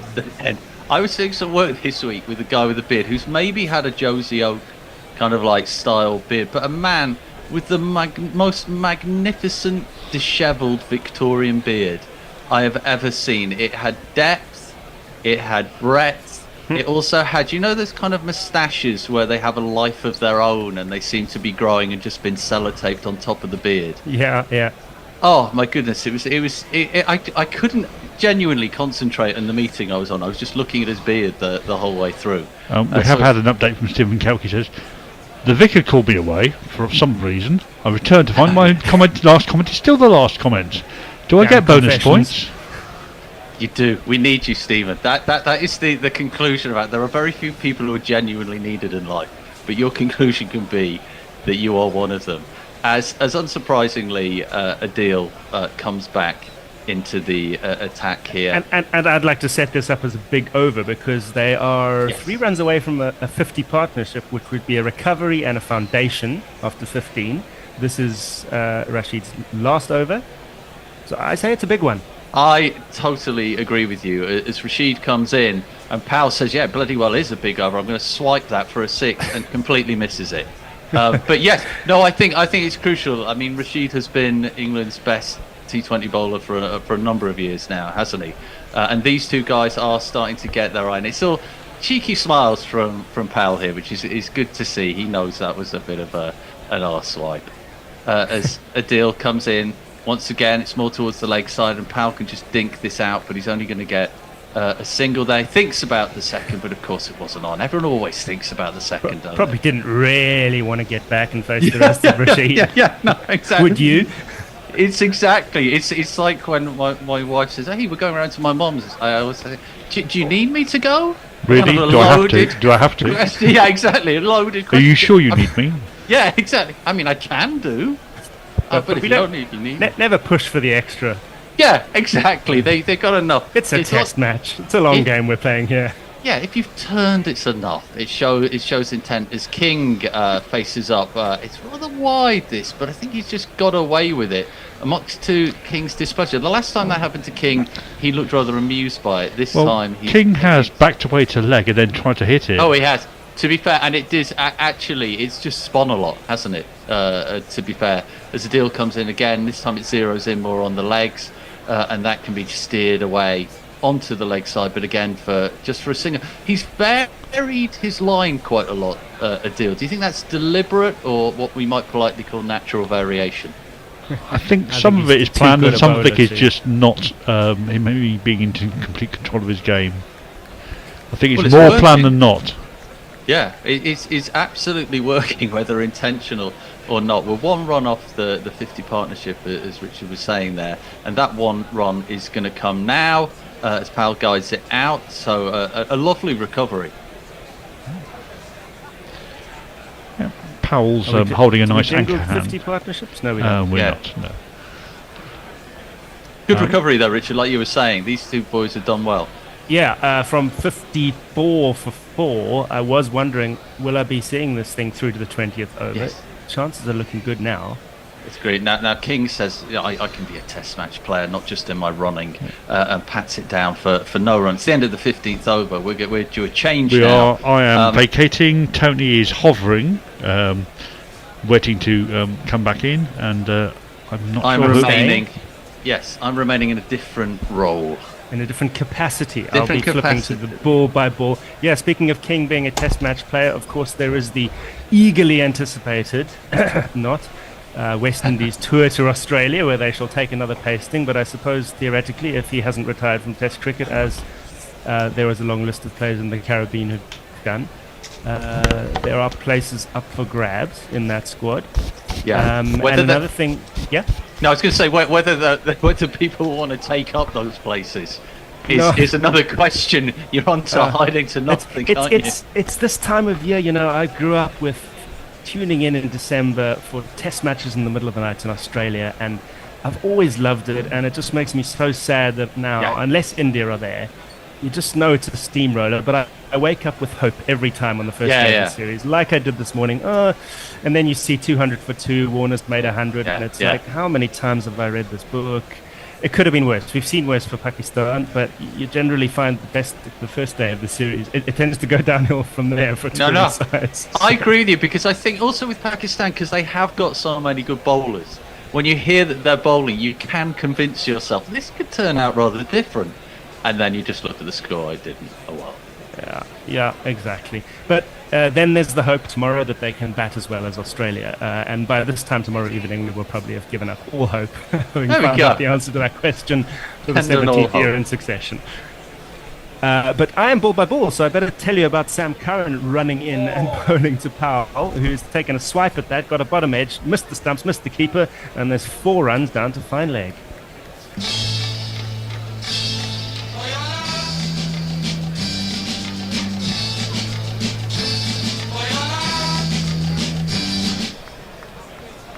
Thank you, Tony. He's back in the orchestra conductor's chair, taking charge of the jingles. I'm not sure. He kind of, his helmet almost seemed to come off his head. He put so much effort into that. I've had that problem. Here's Curran. This is short. It sits up outside off stump. It's so bad, even Powell was surprised by it, but he managed to change his plans and spank it over mid-off for one of these. This is exactly what happened with England the other night. Fantastic start, and then all of a sudden the wheels come off with the bowling. Yes, I think that's right, and I think that happens with the batting as well with England at the moment. They set the fan down, but that was the most astonishing shot. It was kind of like, if you imagine a wild Wimbledon, where someone has decided to kind of forearm smash it.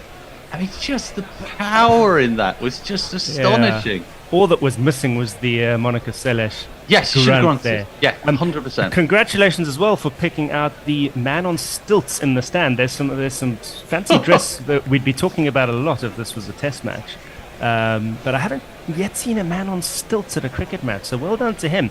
Here's Curran again, wide of the crease, and this one's just going to be helped on its way on the leg side. I suspect this is flying a long, long way. Yes, it is into the top tier. There's no one there. It might take some fetching. The number of the day really hops and kicks. The number of the day is 6. He just stood there and just basically, he didn't move. There's no footwork. He just hauled it massively over deep mid-wicket. Enormous. Absolutely incredible. I mean, Sam Curran should be getting used to this right now, shouldn't he? Because he's had plenty. I think if someone said to Sam Curran, "You've got to go and collect the ball every time someone smashes you for 6," he'd have had a heart attack on his tour by now. Well, we're 12-16 so far off 3 balls, geez. Well, he's tried rolling the wrist over it. He's tried short and wide. What's he going to come up with off the 4th ball? There's wide. Something new. It's very full and wide, and it's going to be called. He's certainly showing his full array, is he not, in this over? Well, he's proving that...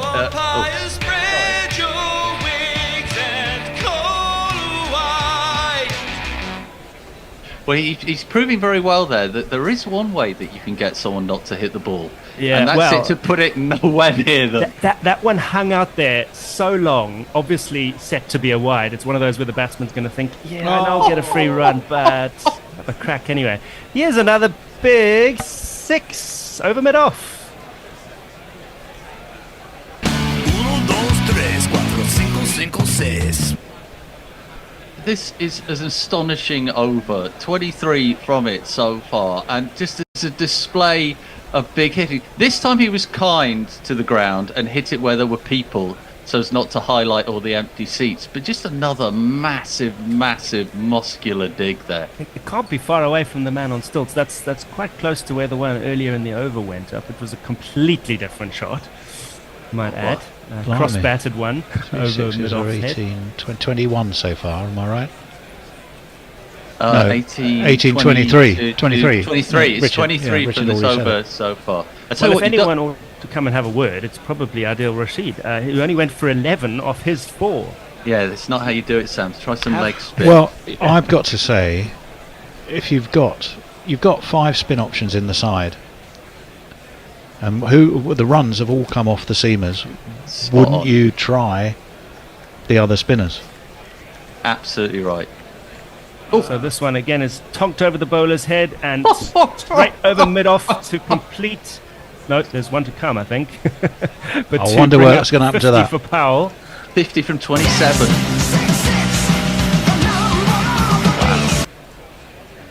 One of these.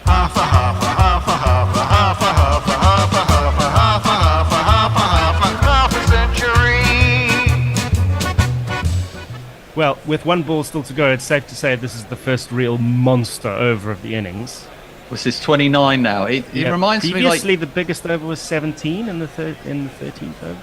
And apart no, from this that, is no good. major skyscrapers on the graph. But Well, that has changed. This is Empire State Building skyscraper territory. You remember Mario Balotelli famously had that T-shirt under his kit of "Why It's Always why Me." always me. I think Sam Curran should get one of those at the moment. Well, but let's see if he's going to put the spike on the Empire State Building with this, hopefully for Sam Curran, final delivery. Just Butler's going for a walk back to his mark. Perhaps he's been for a chat with Curran. Somebody needs a chat with Joss. Why is Curran bowling when the ball's Blind turning and leading you've got blind. 5 spinners? Anyway, this is short and slow, and it's let go by Powell. Oh, it's a wide. And Well, of course it is. Was that really so high? I think that might be.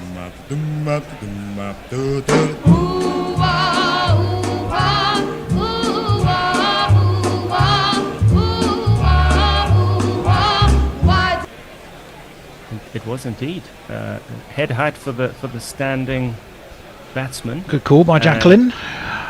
Yeah. Yeah. So there will be the one more ball to go. Powell on strike, and he does not move his feet. He chips it, and he has been caught superbly at long on by a diving Harry Brook. So there is a happy end to a awful tale for Sam Curran, and that's the end of Powell for exactly 50. The first thing I learned from Gorilla Cricket, shit takes wickets. Shit takes wickets, inducing a portion that don't clear the tickets. Yeah, shit takes wickets. Shit takes wickets. He tried a few variations in that over, but he discovered with about the 17th ball that full and on the pads is the one that will get you your man. 16, 17. Well, he bought that, didn't he? He got 30 from the over, 28. but a wicket at the end Yeah. of it, and an astonishing Superman-style catch from Brook on the boundary, who I never actually equate with athleticism, which is unfair. But what do you want just after you've been mullered for an over? Who would you like to come in next? Have a guess. It is. Whether he's here immediately in the jingle cart is unlikely, actually. No. However, I can find him. Talk amongst yourselves while I do. Well, that is the end of the over, because that's what I'm supposed to say at the end of the over. There's a lot of drama going on there. The score is 134 for 5, and that's worth mentioning because it was a lot lower at the beginning of this over. In fact, it was 104 for 4 at the beginning of this over. So quite a bit has happened, and there's a new complexion on this innings, James. Yeah, no, well, I'm firmly in the Tony Bishop camp here. Why England haven't doubled down on spinners? Speaking of, here's Rehan, and he has been spanked, cross-batted, right past his right hip for one of these. 1, 2, 3, 4.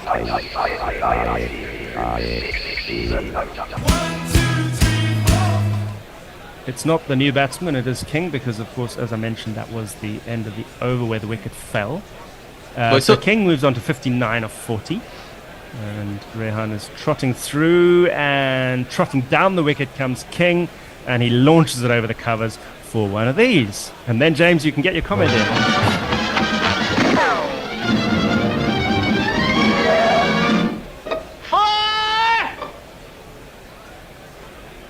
Well, my comment is simply this. Sometimes rhetorical questions get answered. So when a buffoon says, why didn't they play all the spinners as I just did? In 2 balls, you get a very meaty answer to that. Right, moving outside off stump is King. Tries to cut it away gently.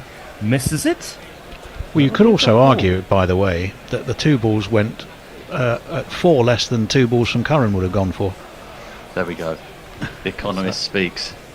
King swipes it away for a 4 through cow corner.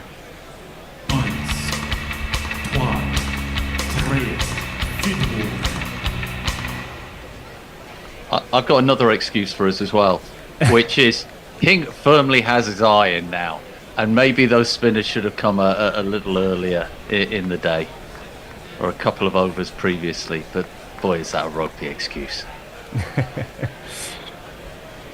Yeah, you'd probably need a Jared King article with a ton of data to really give a scholarly answer to this debate, don't you? Otherwise, we just work on our very short memories, which are usually about 1 ball. The latest ball is disappearing into the stands, and that is a recurring memory. The last 2 overs, 6 more.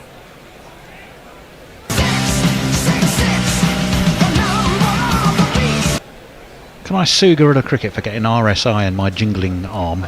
It's exactly what I was just thinking. You're being a sling by the end of this innings at the rate this is going. Maybe I should start using my left arm. Yeah, exactly. Come on, it's got to evenly or you'll end up with a super-powered right arm. A Dre Russell. I'll be like Popeye. Popeye in my right arm only. Yeah. Don't worry, folks. Yeah. Josh Butler's been down the wicket to have a word with his bowler. It brought a wicket at the end of the Curran over. Will it bring a wicket at the end of this Rehan over? As the 150 has just come up for the West Indies. But let's see how this over pans out with a hanging feed. It's going to be a dot ball fielded by the bowler. So the Butler chat did the magic again. 152 for 5. What about social? Well, there's a few. It's Stephen Kelp mainly. Stephen goes, sigh, Sammy C. Yes. Then he went, what happened to Sammy C being the pinnacle of T20 bowling? What changed? I think, well, that's a good question. Don't forget, it was not that long ago that he was player of the tournament in the World T20. Absolutely. But it's all gone horribly wrong since then. Richard, new name to me, Richard Belben. Hello, Richard. Schoolboy bowling. Schoolboy bowling, says Richard. I'm not sure I disagree with you. Shit takes wicket, says Stephen Kelk. Yep, we had the jingle for that, and we played it. The only comment on X/Twitter I could find is by someone called Jennifer, who has no followers and at all, and indeed no one following her. But I did accidentally. Very alluring photograph. I did accidentally. Yes, she did, and I did accidentally click on the link that was she did, sent, and immediately regretted it. So 2 new names into the action. It's Russell to face his first delivery, and Mills back into the attack. Russell just drops that on the leg side. They're going to scamper 1. Well, we'll quickly jingle up Dre Russ now we found his jingle. Here he is. If Andre Russell's in your hedgerow, to be alarmed now. He's just the DJ for the after show. Actually called a leg bye, so Russell still isn't off the mark officially as far as the runs are concerned. Yeah, disappointing strike rate from him so far. Oh, more pace. There's a smart move. Figure's reasonable so far for Mills. He's just gone for 17, but he's going to go for a couple more here. Literally just a couple, I think. No, actually just the one. Just the one. No, well, he's doing. To be fair to him, he's been taking pace off virtually since the first ball of the first over that he's bowled it, and this is where his canniness comes into play, isn't it? Sometimes I think Curran gets caught in the headlights and doesn't react in the right way, but Mills at the moment is doing well. Cue Russell smashing in for the world's biggest 6. Actually was well played by King, because it was the slower ball, and he checked the shot and placed it just right to get the single. Here's Mills once more. He's beaten the bat. That's actually moved away a little bit, and Russell stares in disbelief. That was a test match exchange. Yeah, no, and a test match speed as well that time. I mean, I suppose that's the advantage you got. If you're going to go bowl slow 90% of the time, you can always throw in a normal speed one, and it's going to catch them out. Yeah, exactly. Oh, it's so nice to see that almost every delivery this morning. Test matches going on both in India and Australia. I mean, this stuff's all very well and good, but I did like seeing the red ball dancing around this morning. Anyway, back to St George, Grenada, and it's Mills once more, and Russell smears it away on the leg side, direction cow corner. He'll just get a 1. Well, this is a very odd over because Rayon getting hit for what was it, 18 or whatever we had in the previous over. That felt like a maiden after the Sammy Curran over, but this now feels like we're almost taking runs away from them because there's only been two. There's only been a couple from it or 3 from it. Yeah, the biggest 2 overs of the innings have been the last 2, 30 and then 18. But we're only 2 off this one. 4 balls in, and here is Mills once more. It's full, targeting the stumps. Doesn't bother King. He has a swipe at it. It pops up in the air towards mid-on, but there's no one in close to take the catch. So there'll be 1 run. Yeah, I did. Tamar Mills showing his experience there. I wonder in the previous match if he was not used to gripping the ball after gripping a mic so much in the previous few months. He's just expanded his grip a little bit now, and this has gone very well for him so far. 2.5 overs to just 19 from them. If that is a problem, he should take a look at the professionals and get a headset like that. Mills, once again, backs away, does Russell, and he misses it completely. Not really keeping his eye on the ball. 1 from 4 he's got. That does conclude the over. It was a good ball, actually. Compared to the Got last it to few. move away. 6 for 5. Right, over on YouTube, there seems to be the rekindling of a relationship of some kind, of which we'd love to know more about. Cosmic Nana 1, which would be a fabulous name for a progressive rock band. Or a spaceship. Where you go? I'm going to see Cosmic Nana 1 at the Roundhouse. Stephen Kelk, fancy meeting you here.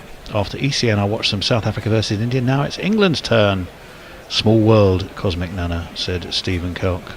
And then they get into a sort of a catch-up conversation. Where are you, Cosmic Nana? We want to know. Yeah, and if you're Cosmic Nana 1, is there another Cosmic Nana somewhere? That's the trouble with a name like Cosmic Nana. There's so many of them in the world, isn't it? You just run into them everywhere, don't you? Yeah, exactly. You can't move for Cosmic Nanas.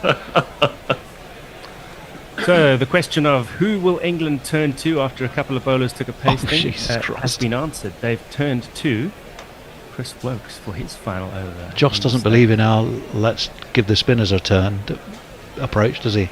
No, he wants to get full value out of Wokes. King dances down the pitch at him, but there's a man out in the deep at long on, so there'll just be 1 run there for King. Moves on to 76. I've got to say, Tony, after you saying about Cosmic Nana sounding like a really good prog band, Cosmic Nana 1, my son and his 2 friends are in a band together, and they are called Resonant Frequency, which I love the name of. There's a geeky element to that, isn't there? Yeah, no, absolutely. Multiple I was saying layers of scientific punnery, I think. It feels a kind of alt J style name for a band. That was what I would have in my head. So Chris Wokes is setting his own field. He's telling everyone to come a little straighter from deep point all the way around to long on. All those guys on the fence have been moved straighter. He's running in now. He's bowled it full and outside off, and it's been hoisted on the leg side for a big old 6. It was a big old 6. Here it is. 2, 4, 6. Well, you know it's a big 6 where the fielder who you hope might have caught it is already standing beyond the boundary sponge as it passes over his head. That was a mighty blow. And saying, I've finally seen a shooting star. Yeah, exactly. It's stargazing territory. It's absolutely that. But that opens Russell's account for real, showing what those levers are capable of. What's Chris Wokes got in response as he comes barreling in? It's a full toss by the looks of it, and it's just creamed away on the offside. The sweeper will do the fielding for just the 1 run. Leah criticised me in the last 2020 for suggesting that Dre Ross looked like a Fortnite character. But Leah, I've got to ignore you again, because that cut shot he played there did look like it was computer generated. There was almost too much action in it for just a single run. Wokes once more. Oh, it's an inside edge as King tries to hit this hard. They're trying to hit everything hard at the moment, but this one just is fielded by Josh Butler behind the stumps. I need to put in a quick call to technical support, if technical support is listening. Your call is important to us. Now, fuck off. But if he can come in, I can explain the problem. I can't discuss it over air. It's delicate. No, it sounds Well, no, it's not delicate. It's just boring. And again, down the track comes King, using his feet with abandon at the moment, often just for singles, as is the case with this ball. So there'll be one left in the over, just the one boundary, which is the big old 6 from... Oh, he's delegated it to Jason. Oh, there you go. Well, Dre Ross, for our listeners, has stretched his back out before this delivery, and then is flinging his arms out like Henry Cavill in Mission Impossible, so he's loading it up.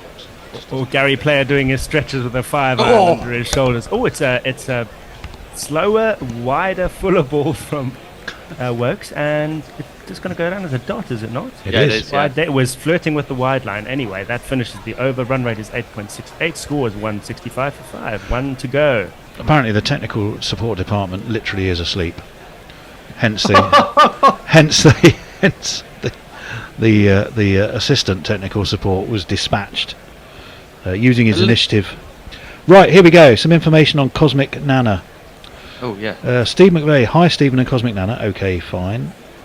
Fancy meeting you here? Oh, all right, this is all very lovely. Cosmic Nana, blah, blah, blah. Mark says, hey, everyone. If living in poverty like me, click the thumbs up like button at least.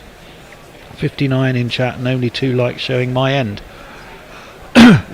This one is driven through the covers, and it's going to beat the fielder. I've got a very pixelated and jumpy screen, but I can see that it's one of these. It is. It's gone for 4.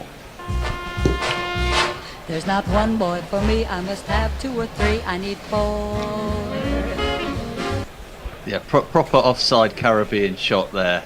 Just leant back a bit, planted, and then just beautiful timing. That's a hold the pose kind of drive there. Yeah, even just to show that you can open your hips out that much is impressive. Never mind the cricket shot. So this one is helped away on the leg side. It's a bad ball, but he's just going to get 1. But this is deja vu all over again, isn't it? It is, yeah. It absolutely is. It's absolutely 3 overs ago. I was thinking, well, do you know what? I reckon we could hold them to about 130, 140 here. Nah. Yeah. Nah. Not a chance. And I'm going to get this completely wrong, but I think the average score here is around in the 160s in T20 internationals.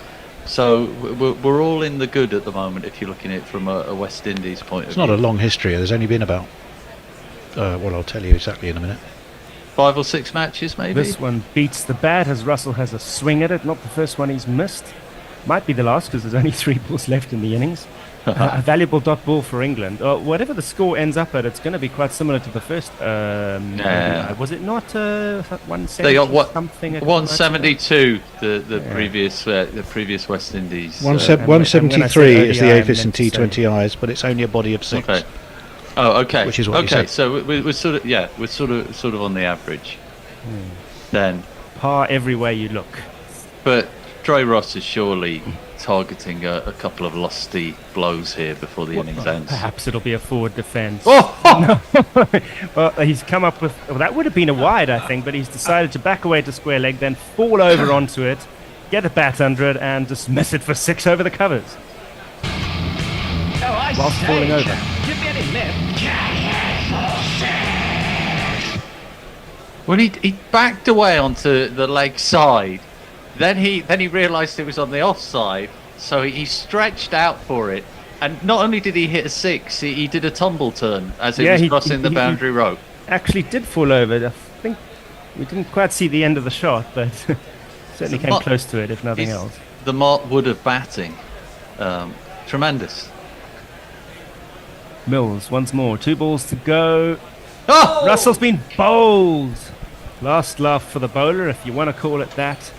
An angry fist pump from Mills. Russell's got to go. He does. Oh, it's not LBW, is it? Sorry. LB. Oh, let's go with this one. LB. Oh, look, I had to wait for one. Anyway, just imagine amongst Imagine yourselves. the It's Yeah, the it's B not part. an LBW. Imagine the B was bowled. But it was. I mean, you always look silly when you're a big fellow who hits big when you get out like that. But the way Mills punched the air after Dre Russ got kicked out, I think tells you a lot. Although it did look like a 10-stone weakling who wants to punch someone in the face but isn't brave enough to do it, so just timidly punches the air in front of his face. Certainly not the largest player on the opposition. Oh wait, no, here is the largest. Yeah. Well, it depends. Yeah. Tallest player is coming out, Tallest, replacing yeah. probably the beefiest player. It's Jason Holder. Well, no, he's another one who won't have a jingle unless I could make the search engine work again, which it isn't at the moment. You know that one exists because he plays all formats. Last Yeah. time I checked, although he did sit out. Oh, he you sat know- out the one day, did he not? No, we have a technical hitch that the search button just seems to have stopped searching, and technical Well, support there'll be an is innings in break in which repose. to search to our heart's content because the last ball's coming up. What can Holder do with it? His Oh! one ball innings is going to go down in the book as. Do you know what? My screen is hanging so bad. He's out. Tell Caught us what's Livingston. happening. Well, yeah, it looked like he connected absolutely perfectly, but unfortunately he just connected with Livingston's hands over at Cow. It is. He's that- gone. He's gone for one of these. Then he waddled away, waddle, waddle. Well, he was going to waddle away anyway. But Yeah. It was go big or go home. He's going to go home for 0, which concludes the innings. 176 for 7 then has been posted by the West Indies. And shall we have a look at the scorecard? Yeah, please do. So Brandon King, who's not out at the end, carried his bat after facing the first ball, so really has contributed to almost half the run for the West Indies with his 82 off 52. Other highlights there were the 50 for Rovman Powell, Russell, an entertaining little 14 at the end there. The rest mostly single figures.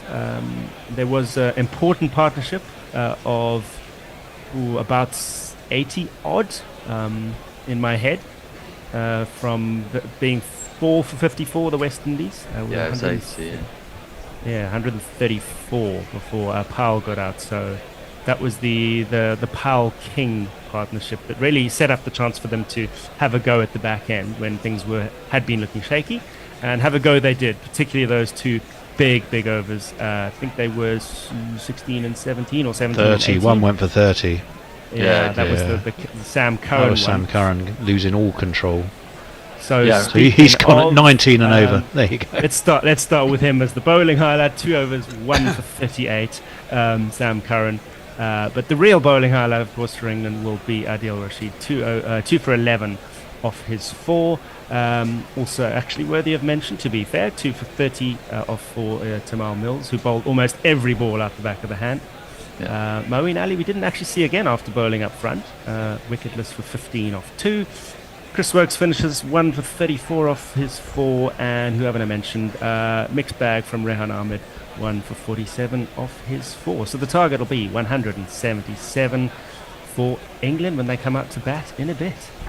I mean, I think Yeah. it's still true. You know, the spinners could have been lumped for 30 odd too. That's of course. But when the ball was turning, admittedly, you know, Adil Rashid is quality and experience. Rehan Ahmed is full of promise, and they're both leggies.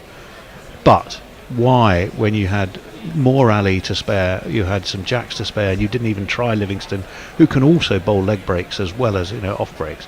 It just seemed to me, no, we'll go with Wokes, Curran, Yeah. you know, Mills, who all got a bit of tap, and it just seemed unimaginative.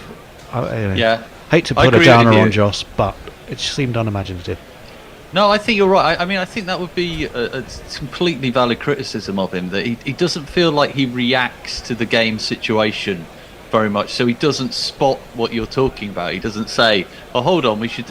And you can do it earlier, and that's the crazy thing. You can put in Jacks for an over, you can put in Livingston for an over, just to see how they go, and then you can pull them out very quickly. But it always feels as though. But it reminds me a little bit of in the second series of the Test, the Australia documentary, where you see Pat Cummins the night before he's about to be captain, and he's got field positions on a piece of paper, and he's sort of trying to learn them, and of course he is, because he hasn't been captain before. But I slightly feel like about Butler, it's pre-planned and he doesn't react to the situation. Yeah, well, series that's big just come out now. Yes, I think it is fairly new out, isn't it? The second series. Yes, it is. Yeah. I think so. I mean, I'm new to it. I don't know how long it's been out there. But it's good. It's very interesting. Let's just say Justin Langer is not the main character anymore. You can only have He was that quite villain for a dominant while. in the previous edition, was he not? Apparently he's a black belt in karate, Justin Langer, which somehow doesn't surprise me. That does not surprise me. I don't know. It's great. It actually starts off, for anyone who hasn't seen it, it starts off with some talking head interviews where, in a very polite way, they all just say, "Yeah, he was just too in our face, and we just told him to just back off, a big deal." They say it very nicely because they all seem like very nice men. But yeah, he is way more. That's the other thing I've heard about it, actually, is that, with the first one, you absolutely disliked the team, disliked the management, disliked the approach. Here, on the other hand, that everyone goes, they're just nice guys. Technical support's arrived.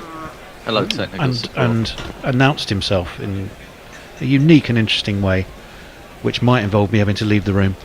But Bear, so what's happening here? I click on this to try and get to the search engine, and all it does is nothing. What's going on? This is why they record the technical support calls. Well, They're exactly. entertaining. Exactly. Recording your call for entertainment purposes. Oh, we're going to find out what the story is. Actually. People ranting. Oh, and because it raving, was customer already service. open. There you go. Simple answer. Got it. I'd run out of chances of. There we go. So you could have done that had you been awake. I was asking that while you was having your snooze. Well, you can't stop a man from having a snooze. We were just saying, deja vu all over again. England, great start. Kept the lid on. Pace bowlers, particularly Curran, got mullered. He's got 5 spinners at his disposal. I didn't understand. Chose not to use 3 of them and kept going with the ones who were getting hammered, and we were going, why? Well, surely they're just. It doesn't make any sense. It doesn't make any sense. So surely they are just trying people out, but surely they're people they've tried out before. So it's like Curran. You know what you're going to get with Curran. Exactly. And these days is plenty of runs for the other team. It is a bit weird, isn't it? At the moment, but that was something we were sort of speculating on and not trying getting to the bottom of. What has happened to Sam Curran? How has he gone from player of the tournament at the World T20 to freebie hit merchant in the West Indies? Who knows? It's T20, isn't it? For fuck's sake, it's anything happens in the T20. But it happened in the one-dayers as well, didn't it? Or it did certainly in the first one. He got absolutely hammered. Yeah, I mean they're sort of. Well, I don't know. I mean the pitches are quite slow in the West Indies. The West Indies quicks are generally quicker, aren't they? It's one of those sort of scenarios where actually they're not very quick for the local lads. Maybe it's a bit of that. And I remember David in the Bishop and Bear. We had the inimitable David Brooke on. Tremendous. And he said he was fancying West Indies. He was in the whole series as a whole. And the main reason he gave is there is nothing in England's seam attack to worry them. Nothing to scare them, nothing to bother them. And this was when we had Potts and you had who's the other big bottomed lad from Durham? Bryden Carse. Yeah. Bryden Carse, Wokes, Curran. There was no real pace to speak of. There was no real guile to speak of. There was no nagging length to speak of. And it wasn't the spin bowling, he said, that would be the problem. He really felt England's pace attack just was not up to it. And he was right so far. There's still time for it to be turned round. It's a chaseable total after all, isn't it? Yeah. Well, it is. That's the thing, isn't it? I mean, it's you feel like West Indies have done well here, particularly given the kind of problems they had before they went ballistic. But yeah, it does feel chaseable. But we should see, because England have, like you say, deja vu all over again. Have been starting quite well and then just fading quite quickly. They've struggled in those middle. Surely, I mean, this problem that you're picking out with spinners and shit. Surely that's down to the fucking captaincy, isn't it? I mean. Yeah, we agree. I'm just getting a bit fed up with Butler as captain. I just think fucking get rid of him. Get rid of Mott. Mott's useless. Well, yes, I think we're all feeling that a little bit. I mean, it is interesting as well. The West Indies' main change was to bring in a second frontline spinner for this, at the expense of Romario Shepherd. So they know that this pitch is going to turn a little bit. England have 5 spinners at their disposal and choose to use just 3 of them, and I think, well, that's missing a trick. It's I agree. Trick. It's like, it's not about giving everyone a game, is it? Really, it's about winning the fucking game. Well, I don't even know if he was giving everyone a game. I just don't think he picked up on it, because he's going back to some old stages. In doing that. My comparison is, it is like trying to win a chess game by just using the pawns. He's got those players there to use, and he's just leaving them. I mean, he sort of did the same sort of thing with Jacks the other match, didn't he, as well? Well, they are on their way back out again. Well, it's a bit, exactly. It's a bit like painting by numbers, isn't it? It's, yeah, it is. That's it. Yeah. That's rather than playing a game that's in front of you, he's got a strategy, and we're going to stick to the strategy, which sounds very bollocksy, really, to me. Yeah, I agree. I agree with both of those things. I think that's exactly what it feels like. But he's coming into bat now, so maybe he's going to tell us all to shut up. Well, maybe, or he's probably going to get out. Well, but we're about to read. Oh, look, Andrew Evans said, "Did the bear just fart?" Yes, I did. Yeah. How did you know that? That's the listening of a jackal there. That's absolutely incredible. But anyway, Butler and Salt are coming out to commence this innings now. Tony, you were about to say something. Well, I was about to say, as a man who spent a lot of studio time with the bear, you probably could be within a 5-mile radius and be vaguely aware of that. So maybe he's somewhere in southeast London. There we go. It's just an earth tremor nearby. Have we got jingles for folks who are coming in now? Well, we hope so. Who have we got? So we got Butler and Salt, and we got Hussain to open the bowling. I sincerely hope so. Let's start with England. Here's a little sprinkling of one of them. Get up on there. So Salt, yeah, Phil is here. Want you to push it good into the offside. Skulls runs around the park. There's nowhere you can hide. Push it. So Salt, yeah, Phil is here. And the other opener, which we might as well do while we got the chance, is the man we've just been maligning. Pryor ain't no loss, 'cause we found someone Sutler. Okay, he can't spell Joss, but he also can't spell Butler. Joss Butler. He's good at saying I like him. He is, agree. Butler. 1 S and 2 T's. Joss Butler. Yeah, I don't think we'll have time for Hussain, because he looks as though he's getting ready. But I agree with you, Bear. I like Hussain. I think he's done well. He does walk into the creases so he can't be arsed, but he immediately fires it in, and Salt tries to play it onto the left-hand side, but gets the leading edge, and the West Indies scramble around like ball bearings in a cup to try and get to it, but to no avail. He's done well, hasn't he, Hussain? He looks like a crafty bowler, I reckon. Yeah. And I like Nicholas Purran's shades. Looks very sort of 60s hippie. Yeah, we're going to do a fashion watch in a second, as this time it's fired into the leg side and Salt is able to help it out into the leg side for the first single. Yes, he hasn't really got sports shades on, Nicholas Purran, has it? It's a little bit like Ben Stokes. Ben Stokes' shades, I always think, during the summer, he's trying to look a bit too cool for school. Yeah, exactly. We are very much in that territory here. Well, as long as they grip your head, really. I mean, that's all that sports shades are, aren't they? I mean, that's where Oakley started, wasn't it? It's the fact that they just grip to your head. Can you pass that ashtray that's next to you? I can. Oh, it's heavy. There we go. That's the ashtray, the new Radio 4 play. As Hussain comes over wide of the crease, it's fired in again on the leg side. Butler again as Salt did, tries to steer it and gets a leading edge, but it doesn't loop up as it did before. Now Butler was wearing shades, I noticed, when he was wicket keeping.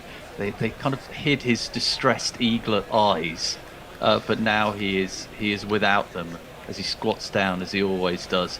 Leans back, plays this on the offside back foot drive through the covers. I think this is going to go for, yes it is. Well done, Josh Butler, the most hated man in guerrilla cricket at the moment. You have scored a 4. To be honest, I think it's sympathy, not hate. Yeah. No, I agree. I agree. Well, it's that classic thing, isn't it? Your captain's supposed to be your best player, and he was, and for a couple of years he was the outstanding T20 player. But last year or so he's been off the boil, and you just think, well, maybe he needs a break. He does. Well, he'll be hoping that the Butler gets a break here as he rocks back. He attempts to play the same sort of shot, but this time it is fielder. Yes, it's never a good sign for your gun player and captain to look like he needs a hug. Yeah. And I think Butler is firmly in that camp at the moment. Whenever I see him, it makes me feel a little bit sad for him. And it's not entirely his fault, but point is that he didn't really have a very good World Cup, is he? And he's a skipper. I mean, a lot of England's players didn't have very good World Cups. That's why we didn't get anywhere in the World Cup. Yeah, he was in good company in the World Cup in that respect. Now, Hussein, we should say, we were talking about beards before. He has essentially a zinc beard as he comes up to bowl to complete the over. Again, the number 7 dawdles in. Ooh. This time it's shorter, but the spin, and Butler goes to sweep it, but completely misses it. So the over has been completed. Good over for the Windies to start with. England are 5 without loss. Yes, they are indeed. Right, now let's have a look. Yes, Andrew Evans was asking about what the bear had done. We know that. Carla Weatherhead, was that indecent language? When? Control your woods, please. Sorry, Carla. I don't know what we were saying at the time. Although Stephen's defending us.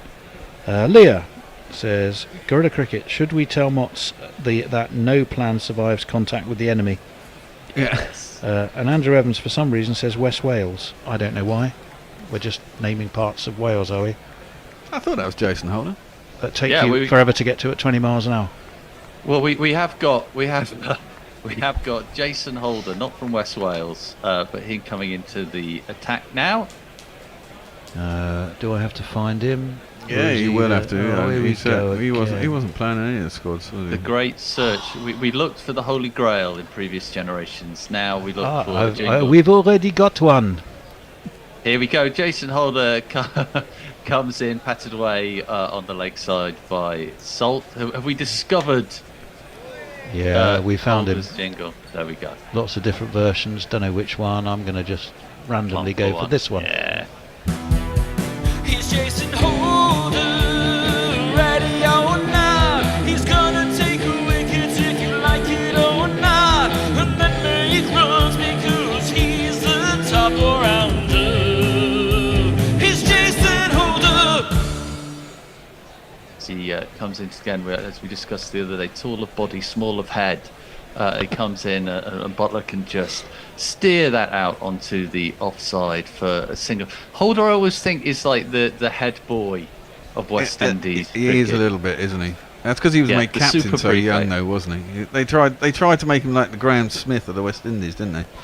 Yes, they did. It didn't really work though because he didn't have the players around him. Yes, exactly, and also a very different character to Graham Smith. As Salt now ready. It's number 98. Holder comes in. Salt dances down the wicket. Holder takes a little pace off it. Salt flings his bat on it. Now, there's a problem with the bat, and the problem I think Salt has found with his bat is that he can't hit the ball with it. So the gloves are coming on. We've seen shoes changed, we've seen balls changed, and now we're going to see a bat changed, I think. No, he just couldn't grip hold of his bat. Oh, now has he injured himself here? He's holding his hand. No, he just needs. Oh, it's more gloves. More gloves. Sweaty gloves. Yeah, that can happen 1.3 overs into an innings. Your hands can get incredibly sweaty. They're almost slipping off, for God's sake.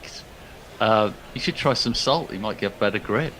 But anyway, he's readying himself now. That's not going to happen again. He's not going to miss the ball again now he's got these new gloves. Jesus, not the Grip-O-Matic 3000. As Holder comes in again, Salt dances down the wicket again, and he does repeat the action. He misses the ball completely. finding Holder is one of those bowlers, I think, that is frustrating for batsmen. It looks like you should be able to get hold of him, but you can't. No, well, he's one of those really tall guys who can bowl a length that gets up higher than it should do because he's tall enough. I mean, he's an enormous bloke. I mean, he's 6'7", something like that. Yeah, is he even 6'8"? Or he might be. I think you're about right. He's around about there. He comes in again here, and this time Salt tries to be less ambitious, just steers it round through mid-wicket there. He'll just take the single this time, having made a bit of a fool of himself previously. Yeah. But you know the annoying thing is now you draw me to his small head. That's all I'm seeing every time I see him bloody bowl now. I'm really sorry that I've done, because when I spotted that, I now can't look exactly at anything else. Now he reminds me of one of those sort of, in those cartoons where they have a sort of Cambodian shrinking head dolls that used to be Tom and Jerry or something, and these they have big bodies and tiny heads. Well, he's small of head but big of skill at the moment, as he manages to tuck Buttler up there. And so at the end of the second over, England not really powering through this power play at 8 for no wicket. Right then, Leah is saying, I mean, there's a place called New South Wales halfway round the world, or West Wales in the Caribbean wouldn't surprise me. I don't know. I think that was a separate conversation as to why West Wales popped up, but who knows? I could be wrong. Leah wants to know what she needs to do to get the South Africa versus India commentary onto the website. Is that possible on Sunday? Presumably that would start after the Women's International, which we will have on the website, is finished. Who's she doing it with? I don't know. Well, she's been doing it. She wants to get it. She's been doing it herself and would like it to go up onto our website. I'll let you take that offline. The third over, Salt looks like he's going to push it out onto the offside, but actually squizzles it round onto the leg again, just for once. Finding it hard to get going today, Salt, after his explosive antics in the last 2020.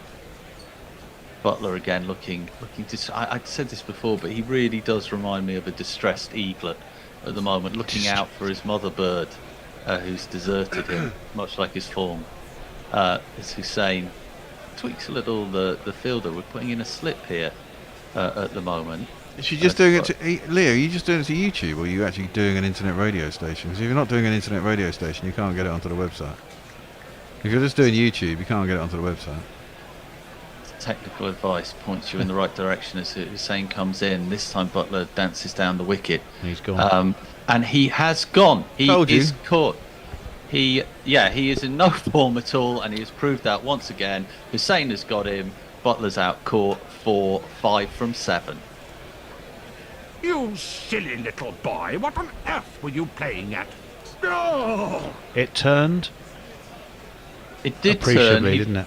He'd advanced down the wicket, and he sort of ended up having to adjust his body to try and force it out through to the kind of extra cover region, but caught by Myers, bowled by Hussein for 5. The misery continues, and it is now getting to be an uncomfortable watch, isn't it? Whenever Buttler's in town, we send him positivity across the having chastised him. We now send him positivity to keep his chin up. Maybe have a glass of rum and just forget about it. It's hard for him at the moment, though, and I think you're right, Tony. He needs a break, doesn't he? Yeah, more and more I'm thinking that is the case, to be honest. Yeah, I mean, in this day and age, I think also where they're much hotter on players' well-being, when you look in a man's eyes and he looks so distressed, they have to surely just give him a couple of bloody weeks off. But anyway, one man's demise is another man's opportunity, and in comes Mr. Will Jacks. Yes, he does. Now, he should be here. Here he is. It might be Will Jacks. Maybe it's Will Jacks. It's probably Will Jacks. Yeah, it's Will Jacks. He's about to face his first delivery from the strolling Hussein. It's on the money immediately. There, nice opportunity this for Jacks. I know Jacks offers more than Salt, but I keep getting into my head that maybe it's a shootout between them for who will open with Bairstow next year in T20s, or do we think Bairstow's not going to be reintroduced? I don't know, but Butler opens in T20s anyway. Yeah. Oh no, fair point. Yeah, as he rocks back this time, Jax, and he's guided and timed beautifully well for a 4.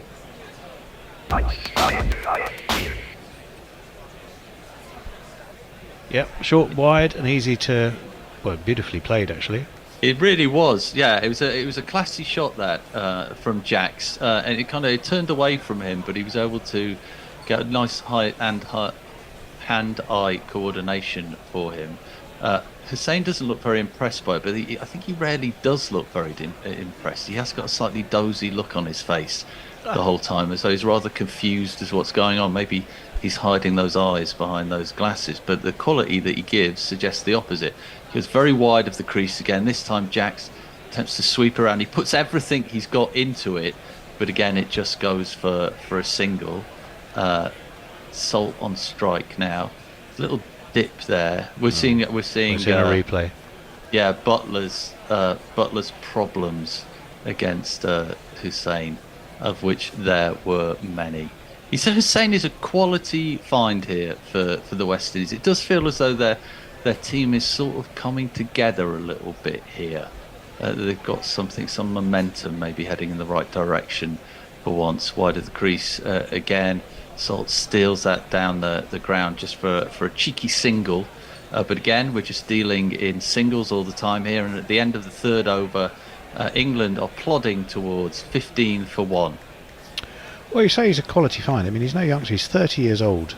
Is he now? Akil Hussein, yeah. Is he really? Yeah, from Port of Spain.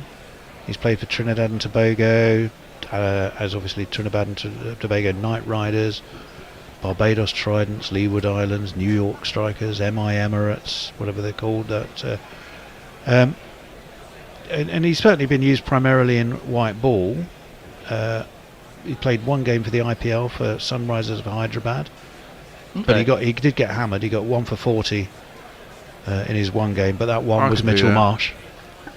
Anyway, in comes Pinhead again. It's down the leg side, and a diving stop by our friend Nicholas there. Did really well, but it is still a wide. It was indeed.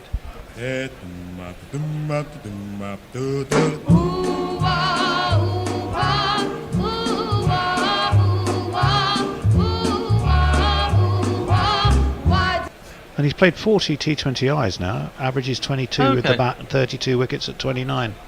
Now this time, Salt gets inside the line of this, pulls this very finely and gets a 4. The motor is running. 2 + 2 is on man. 2 + 2 is on man. And if he hadn't got a hold of that one, I think he would have been bowled out there. But he finally connects with something. Finally gets more than a single, which is what you want from him. We don't need Salt in the team just to eke out singles. There's plenty on the county scene that could do that. Aye. Anyway, in comes Holder again. This time Salt steps into the leg side and, like someone at NASA, launches it for one of these.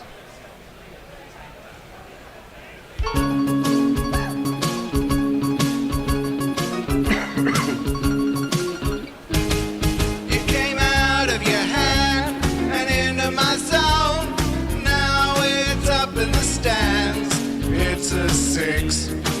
It's beautiful and it's mine.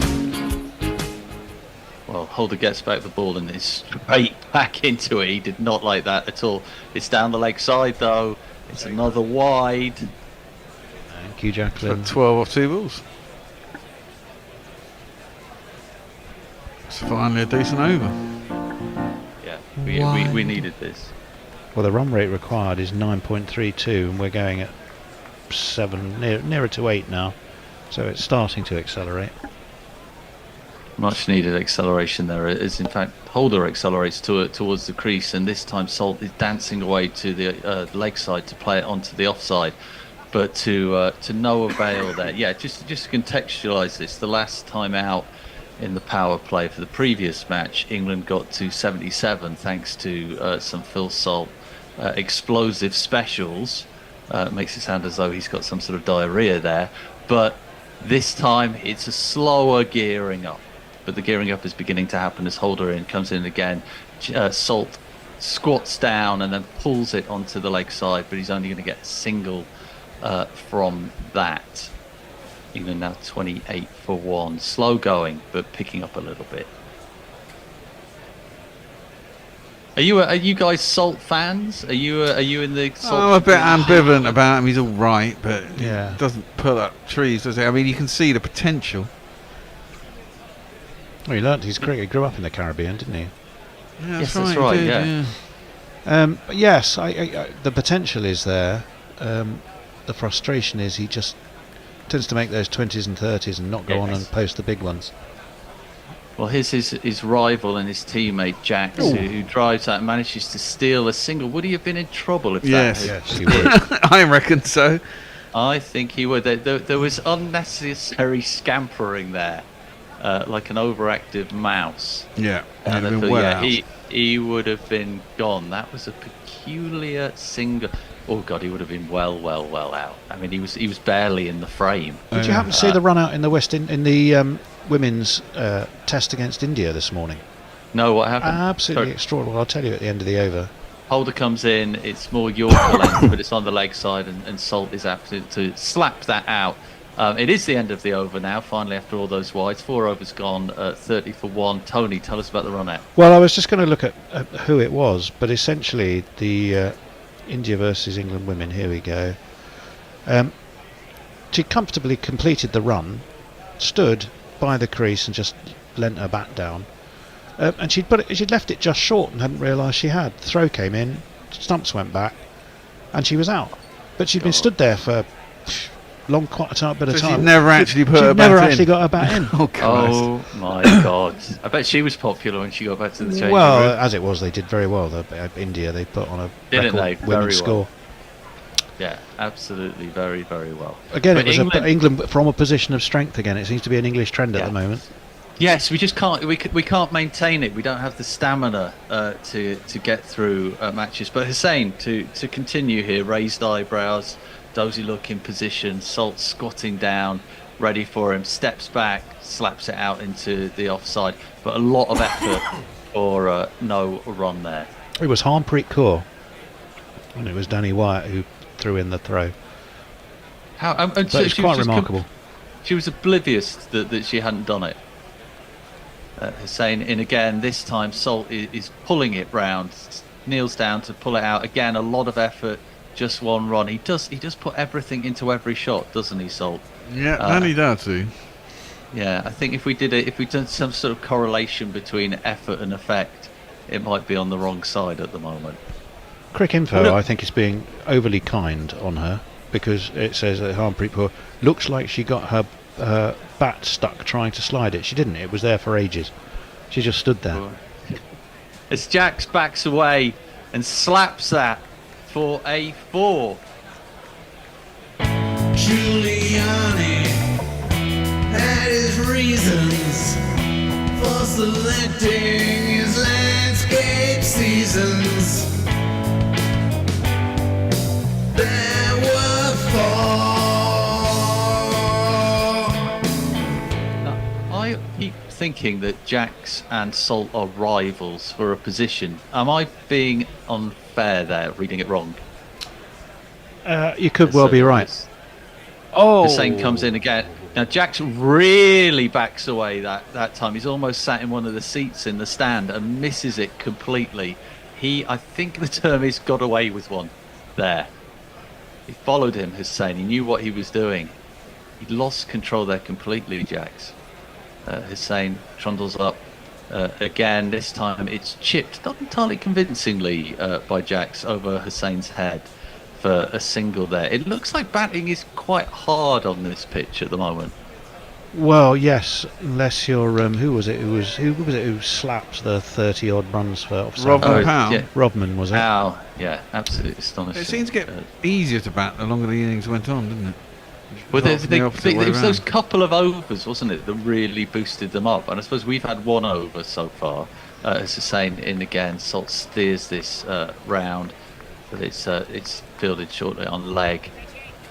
Not much dice from this over again. In fact, the fifth over is now finished, and we are due a change with England struggling and bumbling their way to 37 for 1. I'm trying to remember what's happening next. I've got a feeling Richard might be coming in. That's why I'm here. That is why you're there. And you two, isn't it? I think I'm not on. Well, I'll let you know, Bear. Give me a second. I do remember it's Richard. It's going to be Richard and Jason's coming in to do socials, and I'm just going to interject the occasional word of wisdom. Actually, I'm not sure I am. Allow yourself 2 or 3. Richard, Or? Jason. Yes, I am. I am summarising. Yeah. Marvellous. So we have the first change of bowling. Apart from summarising, are you also jingling? I certainly am, and I'm going to be jingling after this delivery. Yeah, which I'll tell you about. The man, I will keep it a mystery, shall I? As it's played away into the leg side for 1 run for Salt. Let the jingle tell the story. We can't yet, because it's another one I've been able to load up and put into the... and drag out of the archive and into the spot where it should be. We'll get there by the end of the series. Yeah. Okay. Shall I spoil the secret then? Yes. Uh, Tell the world that the bowler of this over number 6 is Andre Russell. He's into his second ball. It's pulled away by Jack, who is found a fielder, but the fielder misses it. It's gone for 4. Oh, where to do first? Here's 4. 1 and 2 and 3 and 4. And here's the bowler. I may have made that sound like a misfield, which would be... Apologies. He's just the DJ for the after show. After all that, I did have his jingle. I just looked in the wrong place. There we go. I've now got 2 choices of Andre Russell So we're loaded all up. jingled through then. We are. That wasn't very far away from being a catch there. I mean, it's flat and it fast. was a good diving effort by Moti, who ended up kind of being yorked. So I don't think it goes down as a misfield, although it was pretty close to the fielder, if you know what I mean. This one's quite straight and helped away on the offside, over the ring, over the covers by Jax for 4 runs. Let's have a jingle for that. Giuliani had his reasons for selecting his landscape seasons. Well, that was hitting the top of the stump, so whoever said that's the place to bowl didn't tell Will Jacks. Helped himself to 4 runs off it. Here's Russell once more. Oh, It's a similar delivery, maybe a little fuller. Jacks doesn't get the timing on it at all. Inside edged, hardly leaves on the pitch, so that'll be a dot. Just a little bit fuller, I think, that one. Yeah. Jax was not able to get under it and over cover, because I think it was just a little bit fuller and a little lower on the bat. Big old inside edge, possibly even onto a boot or a pad, but we'd need a replay for that. I rather like the look of the cliffs and the houses. Obviously, it's very beautiful, isn't desirable it? at It's one very end. pretty location for the Grenada. stadium at Grenada. yeah, it is. But I reckon that the cliffs are probably less talked about, and unless you're an ornithologist, it looks like the sort of place where lots of interesting species might nest. Anyway, Russell bowling it towards the bird cliff end. It's full on leg stump, and Jax just leans on it and helps himself to a single. So both batsmen on 20 now. I'm glad you mentioned bird life. I can tell you that the Grenada dove is the national bird. Ah. It looks. I looked at a picture of it. It looks uncannily like a collared dove to me. Can you find out what that is in German? Was I asking too much? Well, I think the It's way to probably- do that is to let Leah listen and then hopefully answer. Yes, Right. Russell, meanwhile, no concern for birds. He's got an over to complete. This is... I'm not My sure it went Swede the is whole way. hanging. Is that 4 or 6? I think that's 6. I think Don't he just- got... let's have a look. Oh, we aren't going to know. I daren't Well- play the 4 jingle just in case I'm wrong, or the 6 jingle just in case I'm wrong. I think that was just over the boundary down at third man. I thought it was. It was an interesting shot, actually. He sort of. Oh, not he's trying to entirely repeat sure the where shot he from meant it. before, and just got a little bit more edgy on it, and he went up and over short third rather than. I can play this jingle because it says super shot 4 or 6. Yeah. So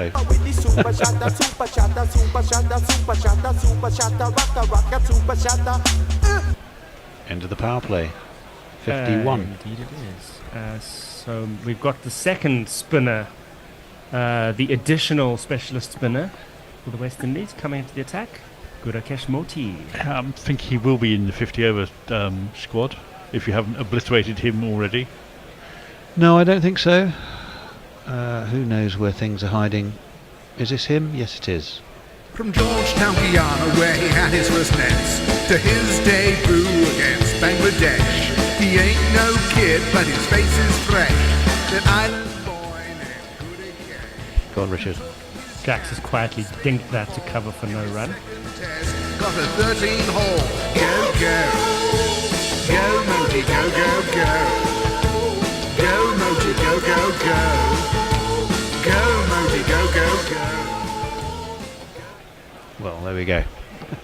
Here is once more. It's a decent delivery. There's not much timing on that from Jax as he plays it into the offside. It's a little bit aerial. But misses everybody. He'll get a single as the sweeper comes running in. Last time I checked, the big gap at the moment is in the long on cow corner area. 2 men in the deep on the offside. Yeah, some very hard hands with that last ball. He just dinked it very neatly as it turned over the point. But it wasn't very far from him at all. What can Salt do? This delivery follows him a little bit he as he backs away, and it's gone straight to cover. No run. One is always wary of starting a sentence when the bowler's getting through it so fast. Here he is again into the crease. Oh, and Salt has very little idea what's gone on with that. It's squirted out on the leg side, very edgy, but he'll get one for it. I don't seem to have any notes on Gurakesh Moti. How did I manage that? It's a bit weird. Was he added late to the squad? No, he's been around for a while, I think. Oh, well, there you go. It's my mistake. Again, bottom edge from Jax as he tries to make room for himself. Probably wasn't too far from bottom edging that onto the stump. So good over so far. It's only gone for 2. He's already ready with the last ball. Is Moti. This one is fired in quite quickly. They think about a run as they get it past the bowler, but there won't be one. 53 for 1. The score after 7. Actually, I do. I have found them. His surname is given in some sources as Moti Kanhai, apparently. Moti himself has stated this is mistaken and as a result of his name being incorrectly recorded on a previous passport. Oh, well, there we go. So it's no relation to Rohan Kanhai then. But he's 28, so again he's no youngster. He's from Guyana. Or he's, okay, not an island then. He's from Georgetown in Guyana. Hence the jingle.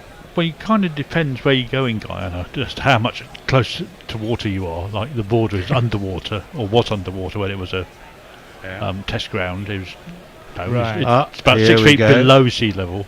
Here's a man who needs no introduction. So, after this ball, I'll introduce him. Can't fault your logic. And this one has followed the batsman as he advances down the pitch. It squirts out on the offside. There'll be 1 run there for... Oh, actually a leg by. I think it's come off his stomach or somewhere around the midriff of Salt. Here's the bowler. Alzari Joseph.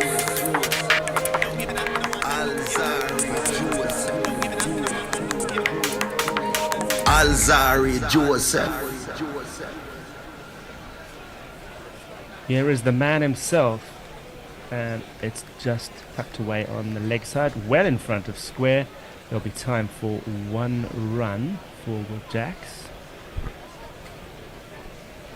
I know they're rebuilding slightly, but they are going to need to start going a little bit harder soon. Well, 1 wicket down shouldn't necessitate a rebuild. It's not exactly panic stations, is it?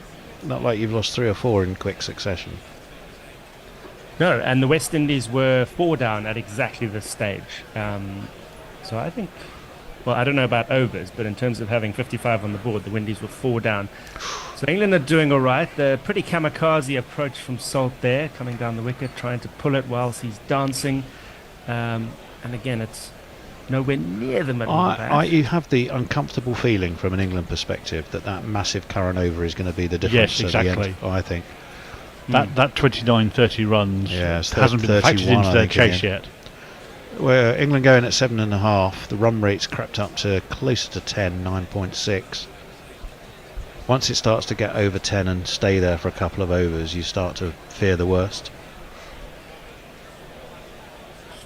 Joseph once again over the wicket. This one is hooked away on the leg side, a reasonably elegant shot. Beautifully taken. And it is caught on the dive. That is almost a carbon copy of Tuesday. Yep, it is. It's beautifully caught. And he's gone.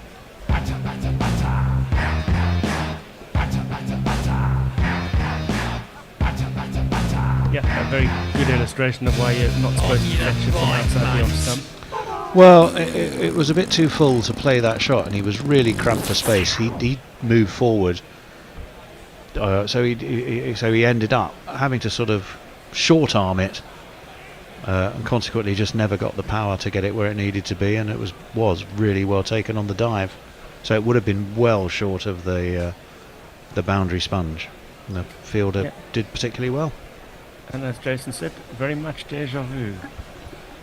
We shall see. You're right, Jason. Are we trying to work out whether we have any new things on YouTube and whether I can read them with my fading eyesight? If you'd like me to do YouTube to help you out, and you focus on Twitter, we can do that if you like. Oh wow, this is interesting. We didn't expect to see this at number 4. Oh, I wonder if this is Sam Curran going, I owe the team those runs that we were just talking about. Let me go out and see if I can get them. Well, it feels a bit like that in T20 cricket. But it's a surprise move, and it's this fellow. Is he a batter or bowler? Sam Curran. What's his distinguishing feature? Sam Curran. He starts from Zimbabwe. Sam Curran. And he's beloved by Liz Yates. Sam Curran.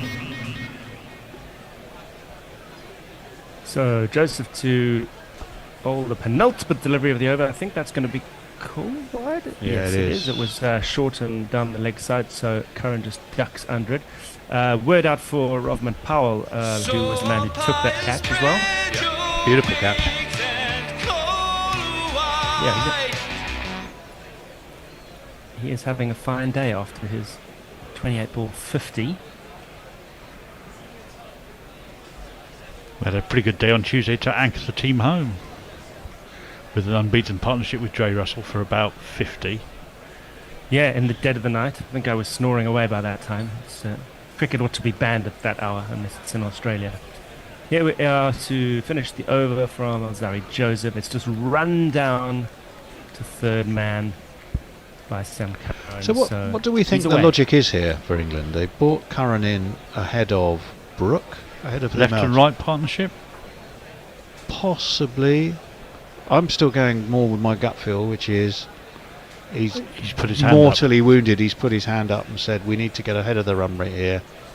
You're probably going to drop me next game anyway. Let me get out there and try and right my wrong. Sounds like the sort of thing that would have happen in a side without firm leadership. It's just tucked off the hip by Jacks. It's rolling gently down to the boundary, a deep square. There'll be one run. That concludes the over. It is 58 for 2. Nothing on Twitter. No, neither on YouTube. It's all going fairly quiet. So we can admire the Grenadan landscape and think a little more about that said, birds, I mean, someone had to move up to number 4 because Duckett was the man who was left out of the side in place of that's true. Ali. Livingston too high, then Brooke, Ali, Moeen Ali. I would expect perhaps Brooke to move up a place or Ali to move up a place. Moeen is the one they normally shift around, Mr. Utility. Yeah, that's true. Well, he opened the bowling. He can't bat too high. And Jacks just plays this one down the wicket as Moti continues. It's a good ball. Absolutely superb delivery. Well, these two should know how to bat with each other, you'd think. Well, yeah, they've done enough damage for the mighty Surrey. Oh. Wide of the wicket, wide of the stumps as well where it lands. It's just too far away for Jacks. Saved a Get wide much on there. it. I think if he'd left that could well have been given. Couldn't resist it, of course. This is a better ball. Jacks makes room for himself again, clears that hip, but it is just a bunt down too long off for the one. He's looking very fidgety and a bit hacked off with his play. Lots of rehearsing of shots, and you can see why. Well, you get the But he feeling has that he's, scratched his way to 24. apart from pace on, he's not feeling how to time the ball on this wicket. Which is why you bowl spinners a lot on this wicket. Yes, unless you're Joss That's your job. and you've got 5 at your disposal and think that pace is a better option as you watch it go for 30 in and over. So It's easy to be wise plenty- after the event, though, obviously. Plenty on the leg side as Moti comes over the wicket to the left-handed Curran, who promptly plays it on the offside, but doesn't get much juice into that. The bowler fields it. 3 men out on the leg side on the boundary, a couple more in the ring for Curran. Where's he going to play this one? He tries to play it leg side, misses it. I think that's just hit the pad, but he's a long way down, probably outside the line. Good bowling by No one Moti. bothers Saw him shouting. coming down the wicket and fired it in his pads, I think. He did. Yeah, I'm impressed with Moti, really. Just the one off this over, none for 3 as he's closing down on the end of his second. Well, both he and Hussain are bowling beautifully in tandem. That's right, yeah. And we've got an interesting field now as we have a straight fielder right behind the bowler, but Curran's having nothing to do with that. He plays it out to point, gets a single.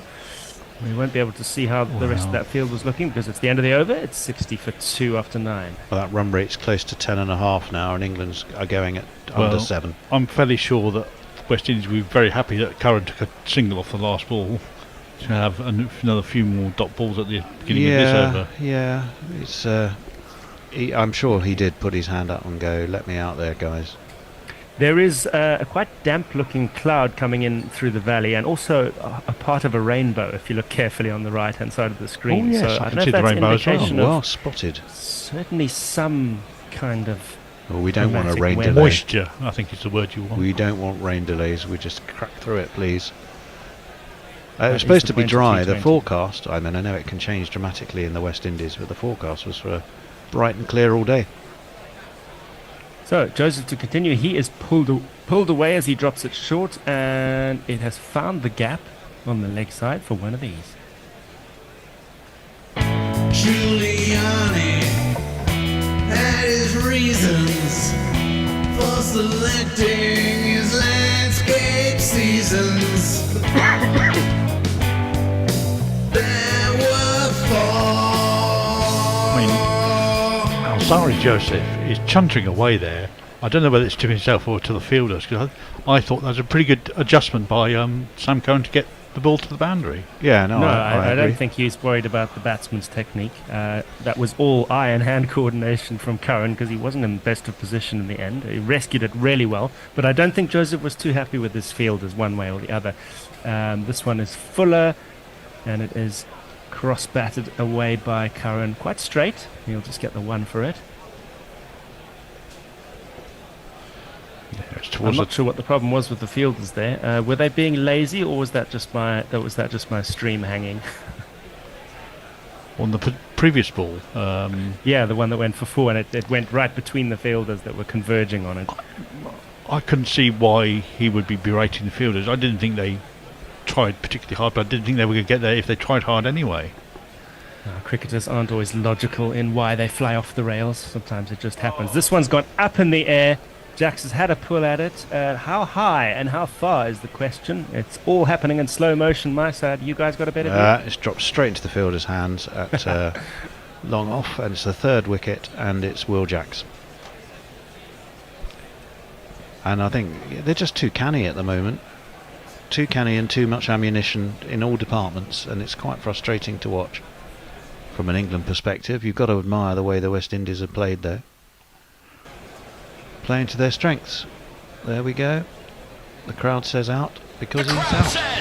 The crowd says you're out. Yeah, and it's another ball that's bowled into the deck and slows up off it, and therefore he can't time it particularly well. And Jason Holder has got great pair of hands. He's never going to drop that in a million years. No, it was in some ways it was similar to the Salt dismissal, in as much as the ball wasn't there to play that shot to, and the ball was onto him too quickly before he could get through the shot. Hence, up in the air it went. This is a good effort by the West Indies, and it's in danger of looking same all over again from an England perspective, I fear. Well, that is the end of the England top order, if there is such a thing. The top 3 are gone. Well, let's have a random guess at who's going to come out at number 5 now. Since we had a straight that is the thing. Are we going from surely top order surely it must be Brooke now. It could be Brooke, or they might send Moeen Ali out. Adil Rashid. Well, let's go. No, I don't think it's likely to be that, but I would imagine you'll go back to Harry Brooke. Yeah, look like they want to surprise us today, but no, I think you're right. So we've lost Salt, we've lost Jacks, we've lost Butler for, again, next to nothing. Yeah, there is firepower left in the hutch, but there's not a lot of it. No, not in the sense of someone who really can do what the West Indies did and like really take a big over. It would be quite unexpected. Yeah, but I felt that throughout the whole of this series in these 2 games. I thought, no, if we hit a 6, we hit a 6 for 65 yards. If they hit a 6, it's the West over Indies, the roof. It's 90 yards. So it is a kind of men versus boys in terms of timing of shots on the ground. Well, we're enjoying a lovely view of the underwater theme park, which is rather exciting. First in the world, apparently, the one in Grenada. Oh, really? Yep. Surely Dubai did it first, if not the Chinese. No. Grenada did it first. Yeah, until they dig up the Chinese one from 5000 BC. Ah, well, quite possibly. It's going to be Liam Livingstone.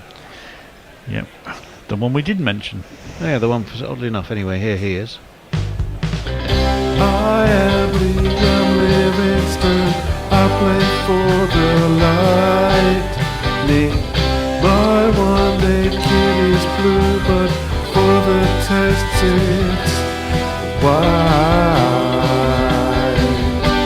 Here's Alzari Joseph, it's short-ish outside off stump. It just dropped away into the offside, which gets Livingstone off the mark with a single. Yeah, it's played that well. Sharp running, you know, if the boundaries aren't coming, then at least keep the scoreboard turning over. And I think that was what he did there. Fair to say it's a fairly anonymous match so far, Livingstone. Did he bowl? I don't think he did bowl. No, well, this is what we were complaining about. He was one of the spin options. Didn't field very much either. He, Jacks and Ali was left with overs on the table, which all seemed to me remiss from an England perspective. Yes, Joseph, this one is just defended straight back down the pitch. Yeah, it's I don't know, the little snatches I've seen of this white ball effort in the Caribbean, England have looked kind of frantic, like they're trying to force things with the bat. The West Indies make it look natural. To me, that's the visual difference. Well, the West Indies, they had that horrible World Cup where it was Dad's army, and they were it was the retirement tour for about 2 or 3 of them. But this generation looks pretty tidy certainly in the shortest format. I believe that has ended up as a boundary. It certainly has. It's one of these. 2 + 2 is on man. 2 + 2 is on man. Oh, he's kicked the stumps over. Oh, it's a Graham Smith no ball, the Stevie Finn. We did have a jingle for that. I just don't know if I can find it. But it was based on Pink Floyd, wasn't it? Yeah. And Curran just sat back on because it was short of a leg and just smash it through the offside through extra cover. So but it means a free hit. It's most unlikely of free hits. What England could really do with making the most possible out of this. Whether Sam Curran can do it, we'll find out. Alzari Joseph, hoping for the best as he runs into bowl. The free hit delivery, it's full. It manages to hit Curran on the pad, and he'll just get the one leg by into the offside. It was the perfect Yorker. It's a perfect Yorker. Perfect Yorker. Without the free hit, I think they'll be shouting him up and down and beating the deck, because that was smashed down leg stump, and it would have probably pitched just in line. Yeah, that was out. Yeah, the frequency with which these bowlers come up with perfect deliveries on free hits, one does ask oneself, why don't they do it on regular deliveries as well? But that's the halfway point in the innings. That's very good. That's a very good point, other than the law of sod. But I take your point 100%. Interesting little setup at the moment, because 63 for 4 with the West Indies. England are 70 for 3. So, well, we are. We're having a shuffleroo. Thank you for that.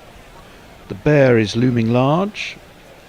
James, I'm lurking where I am. James, you're staying where you are. James should be rejoining. I'm going to go and take a little break and see you for the denouement. James, you've had a ball to talk about already. Well, what an exciting delivery that was. Moti, the magnificent Moti coming in. Curran takes a swipe at it. Curran, who should have a nosebleed, the height that he's been promoted up the order. Now I can see Ealing's own bear coming in here. I am Ealing's to take over. That's clipped down to wide long on for a single by Sammy Curran. 10.2 overs gone, 73 for 3 England. Yeah, a long way from winning, one would have to say. Yeah, they're not. Are they in a slightly similar situation runs-wise as they to are what just the ahead of the Windies curve. were? Okay. They are actually ahead, and they've got one extra wicket in the hutch. But I get the feeling that England keep trying to force things, and they panic a little bit, whereas the West Indies, we talk about their big overs, but they weren't afraid to nurdle a bit. They had a over with 2 and an over with 1 and an over with 4. Yeah, that's played up to mid-on with no time whatsoever, but I'll get 3 for a single. I just think that's the way England play, isn't it? It's, which may not be ideal. Well, no. I don't know. I mean, they got some big hitters in the West Indies side, and I'm sure some of them wanted to. I mean, let's face it, they looked all at sea until Rodman Powell and yeah, they did. Brandon got going, didn't he? That's a big heave by Sam Curran. It's tossed up outside his off stump by Moti, and he missed it. Yeah, you got to say that West Indies just seem to have more batting depth as well. Those batting muscle men go down way deeper. They do. Although England do back down to number 10. That is forced up to long off by Sam Curran. That turned quite a way out of. Yeah, there's a lot of turn marks that are already emerging. There's a lot of grip in his pitch for the spinners.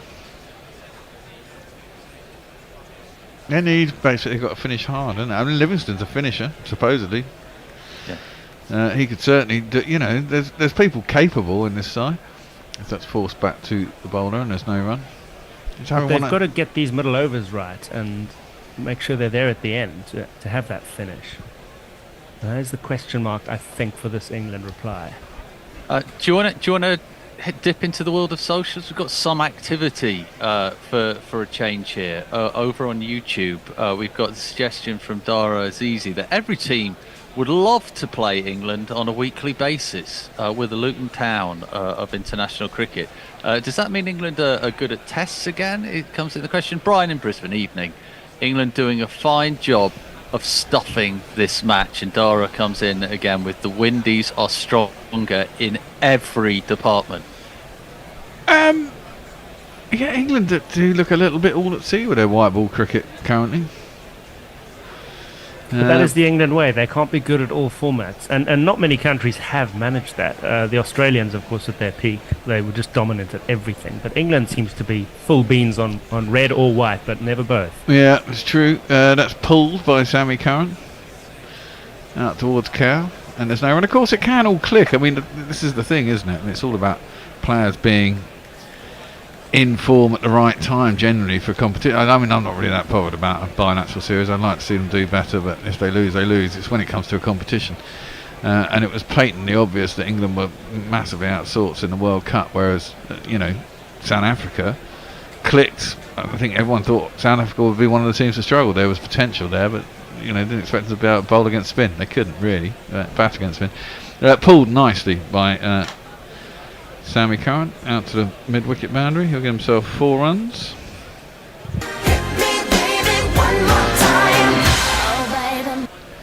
And you just hope that something clicks into play when they're playing in the Caribbean next spring, and then all will be forgiven. They have a history of turning these things around very quickly, doing. Yeah, and I think you can in T20. This is it. It's just about hitting a bit of streak of form, isn't it? Cut by Livingston behind square. I think he's going to get 4 more. He is indeed. That's a great shot.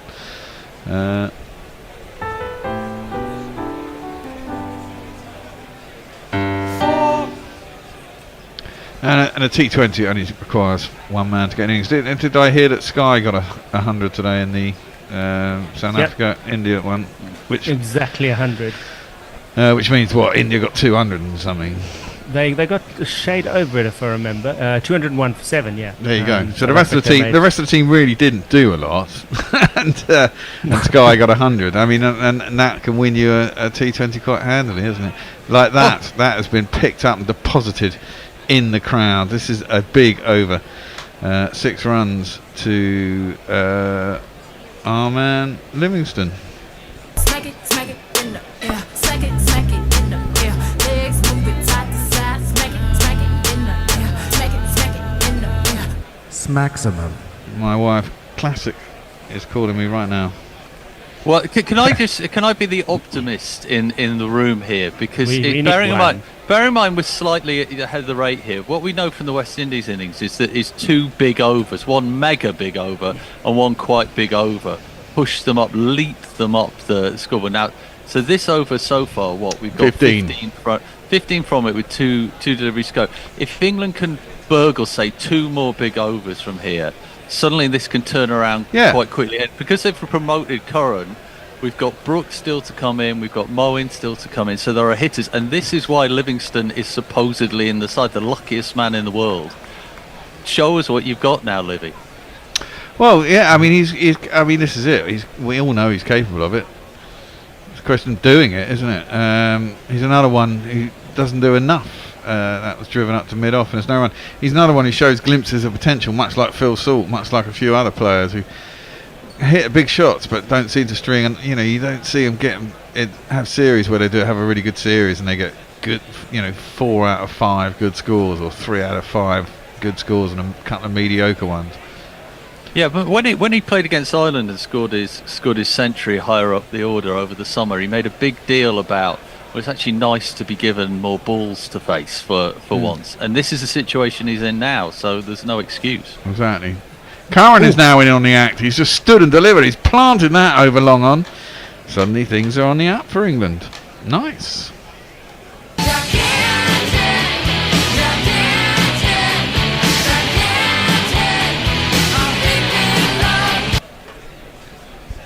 That's a nice shot. He just shuffled across, stood, waiting for the ball to come onto the bat and planted it back over long on for 6 runs. Lovely shot. Yeah, he's got a bit of a look about him, and if he did put his hand up and said, you know what, I'm going to go out there and right the wrongs of that, was it 30 run over that I bowled? So far, so good. Was Sam Curran? It's not all kicking off on YouTube, but there's stuff happening anyway. And reminder that Brian in Brisbane said that England were doing a fine job of stuffing this match, and the reply comes back, Brian in Brisbane, that sounds vaguely pornographic. Let's hope they don't blow the money shot.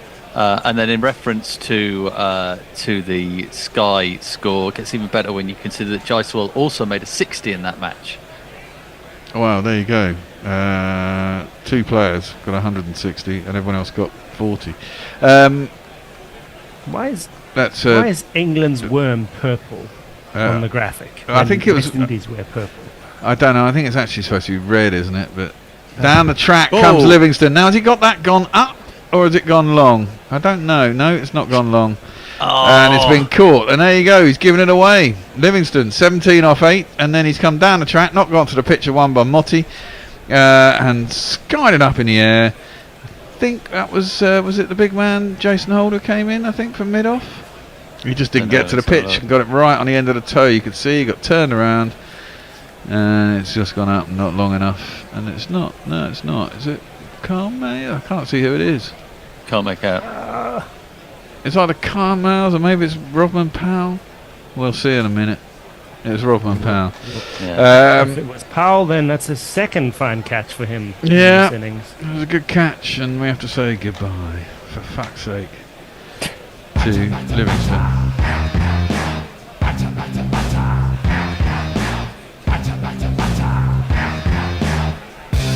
On your bike, mate. And it's very much a case of people getting starts and just not being able to carry on. Yeah, he got, as you say, he got so turned around there, and he had his leg up in the air like a broken flamingo, didn't he? He just arsed that up royally. Oh, well, I don't know. A broken flamingo would probably have both legs on the ground. Well, it depends how it broke it, I suppose. or no legs on the ground. You can tell I've taken an upgraded interest in birds in recent months. I'm doing a course to become a game ranger, if you want to call it that. Oh, really? In Austria. So I have to learn about birds since we don't have any real game here. Oh, is that a slight? Is that a slight on your Austrian cousins?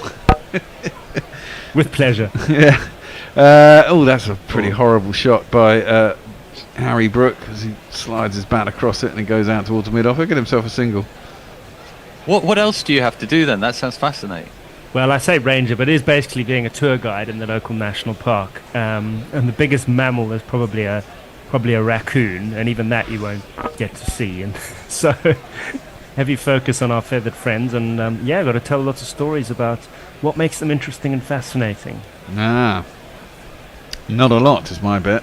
That's played up to mid-on. And it's people like you that I'm going to have to convince in 3 hours. You're not welcome on that tour. If you fall asleep on the tube, don't end up there. Yeah. You will not be welcome. Send him over. I will convert him, and he'll be giving me a tip at the end. Motti in and attempted cut by Brook, but he just gets an under edge back to the bowler and there's no run. Bear's not convinced, but of course you could expect a bear to be disparaging about small mammals. Yeah. Well, this is true. No, I don't mind. Amazing fact. The thing is, I just, not to be disparaging on what you're just about to do, that's defending the offside and there's no run. I don't often like a tour guide when I'm wandering around the country. I just like to discover it, you know what I mean? Oh, that is totally legitimate. But a lot of people sign up for tours, and the unlucky ones will be assigned to me. Well, we should before we go over to socials. Moti has just completed his 4 overs for 1 wicket for 9 runs. Holy crap! Anyway, Dara Azizi has cracked it. We have solved the problem of what England need to do. Bring back Trescothic. We need some Tresco in the room. And then Dara also maybe slightly trying to taunt Hornbot, but is saying that England's worm is shrinking, regardless of the colour. Yeah. Well, we're actually ahead of where the West Indies were, aren't we? Yeah, it's one gets into such a habit of berating England. They are not in a bad situation. That's a slower ball into the pitch from Holder. This was worked into leg side for a single. That's why you have to get the foreigner in here, that being me in this stint, just to rope in your impressive negativity as English cricket fans. Well, yeah. Those English people. I mean, this is it. You need the people who are going to have... I mean, what's it? Brandon got 82, didn't he? Off not that many balls, and Robin Powell got a 50. So there's 130 of your 100 and whatever it was, 77 they got. So... England haven't had that. They've had a couple of 30s, so they need someone to kick on and get a 50, and then someone to be that man who gets the big score, which at the moment looks like it should be Sammy Curran, but then plenty of people have got into the 20s. 3 out of 4 have fallen have got into the 20s. Thereabouts anyway. Well, I suppose Livingston got 17, but it was off 8 deliveries. In T20 terms, that's a good knock. That's guided by Brook out to backward point, no run. So far, Bear, Salt and Jacks were out for 25 and 24. Curran is still in the 20s. And Livingston got 17 off 8, is that right? Yeah, which is rounded up to 20. 17 off 9. 17 off 9, yeah. If he wants to face more balls... He'd have done well. Guided by Harry Brook down towards third man, get himself a single. I was going to say, if he fancies facing more balls, I can recommend first-class cricket. Well, there is that. You're going to have a couple of tests against the Indians soon as well, aren't you? Well, I don't know if any of the England batsmen are going to face many balls in that one, but they're welcome to try. But I think Ashwin and Jade... I mean, when last did Ashwin play a cricket match? He's been sitting around the entire World Cup. He's going to be raring to go, isn't he? Yeah, just waiting for England. Yeah. I'm looking forward to that. Bazball versus the Indians at home. It's going to be hilarious. Brilliant. That's across Sammy Curran, who hits it nicely. Drives it out to deep extra cover. There's a man out there, though, so it'll only be one run. It'll certainly sell some tickets, Bazball, and I actually hope it goes well for England, because what I really want is England to go to Australia for the next away Ashes with a hope of a contest playing out. Because for us neutrals, and pretty much everyone who isn't Australian, that's what we want. And Bazball is the only hope of that happening. Yeah, I'm just wondering what the Bazball lineup will be. I mean, that's another 2 years away. That's defended up towards mid-on. There's no run. I mean, there's a lot can happen in form. You'd imagine Root will still be around. I mean, Stokes could well be a burnt-out captain by then, in which case Bazball won't exist. That's the unfortunate thing. Well, can Bazball exist without Stokes? I don't think. I don't think it can, because I think it comes from the idea of the man at the top, doesn't it? I mean, it's being led by example. Other people have natural fears, which Stokes doesn't seem to have. Is that out? No, it's flashed at by Sammy Curran. It's been given as a wide. I think it's a bit harsh, but we'll take it. Through to the keeper, no run. One run, obviously a wide. By that stage, the way Stokes going and diminishing his what he offers the side, he'll be the umpire. He'll still be there, only in that regard. He'll be able to stand still behind a wicket, maybe even holding on to the bails to keep him steady.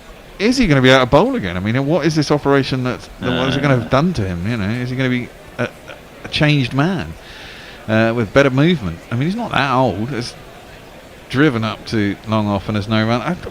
My wife just keeps trying to call me even though I'm on air.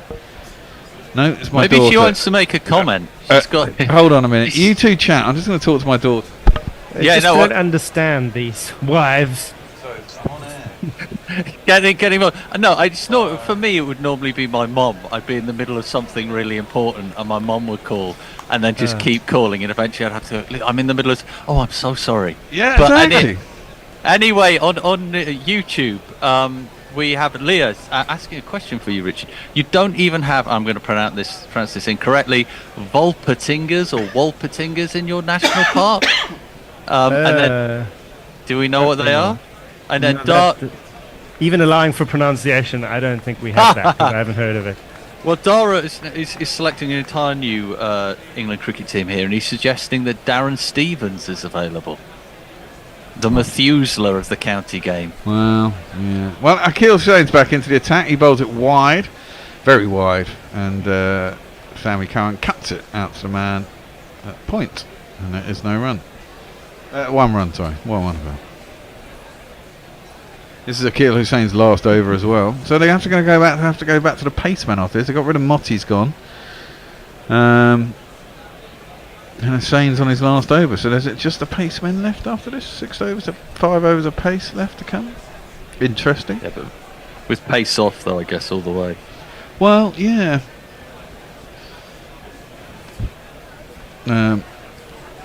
Hussein around the wicket. And Harry Brook punches it out to point and get himself a single. Thrown at the bowler's end. And they get an overthrow. That's pretty good running. I'll tell you what's interesting isn't it, is that for all these kind of like cameos that we've got, we shouldn't forget that King carried his bat through the West Indies. He still hit some losty blows, but he was an ever-present. And it feels like we've got all the cameos without the ever-present. And that's what's missing, isn't it? Yeah, you need that. It only takes one innings, as was shown. Down the track comes Brook. He's not got to the pitch of that. Has he got enough of it, though? No. He hasn't. Oh. He's been caught out on the boundary at deep point. Harry Book goes. Akil Hussain stands like, I don't know, Statue of Liberty. Like he's just won the World Cup. But you haven't, mate. You've got a wicket in a pointless ODI at T20 at the back end of December or the beginning of December. Don't worry about it. It's a single. He gets a wicket. And he has 2 for 22. Oh, I'm doing jingles, aren't I? Alzari Joseph takes the catch out there on the boundary. Yeah, it was indeed. Let me give a jingle. How's that? You missed about, I caught you out. How's that? Oh dear. So who's next? Presumably Marwin. Oh yeah, we've got Mo, haven't we? He's good. He's good. He's good for. He's good for a 20 off 10 balls. About to change. He bowled some overs as well, didn't he? Where's Moen? Did he? How many overs did he? Did he just bowl Right up one front, over? just bowled 2. I think he bowled 2 at the top of the order, didn't he? Yeah. Do you remember that film, The Thin Red Line, that Terence Malick film? And famously, it had three main actors in it. One of whom was Adrian Brody, and when he went to the premiere, he realised that he'd just been relegated to a bit part. He'd just been edited out of the film. I feel like Moen is in that role today. Like when he bowled up front, it looked like he was going to be a main player, but now he's just been shunted down the order and neglected again. Yeah, exactly. Well, he's coming to bowl. Our beard shouldn't touch. And bat even. Move over, AMLO. I like it too much. Move over, AMLO. You're one hairy dish. I love unconditionally. It's Moeen Ali. And Akil Hussain is into him, and he just clips it off his pads, out to the keeper, out to the square, and he gets himself a single. Can I just chip in on the Volpertinger question again? Leah has sent us a picture on Twitter or X that I would point everyone towards. It's a taxidermic hoax from southern Germany, from southern German-speaking regions. So we've got something that looks like a stoat combined with a pigeon, combined with some sort of deer. It's incredible. Shoved out wide to Sammy Curran. It doesn't turn this time, and he tries to cut it, thinking it's coming into him. It's a dot Well, ball, it's no good run. for me to know about these things. Some Erit on a tour will probably bring that up, and it'll be good to have a clue what they're talking about. That's all 3 of us. Took me that long to get there. At the end of this over, last ball of this little stint, and it's crashed out past cover by Sammy Curran, and it looks like they're just going to get 1. Good night from my side, Yeah, and good just luck, for fun. England. Yeah. Well, thank you very much. Thank you, Richard. Thank you, Fine Ian. effort. Indeed. Unlike England's batting, Well, I'm afraid. it's not over yet. This is like the man who's thrown himself out the top of a skyscraper and says, "I'm not dead yet." Yeah. I'm still alive until I hit the ground. 67 needed off 30 is where England are.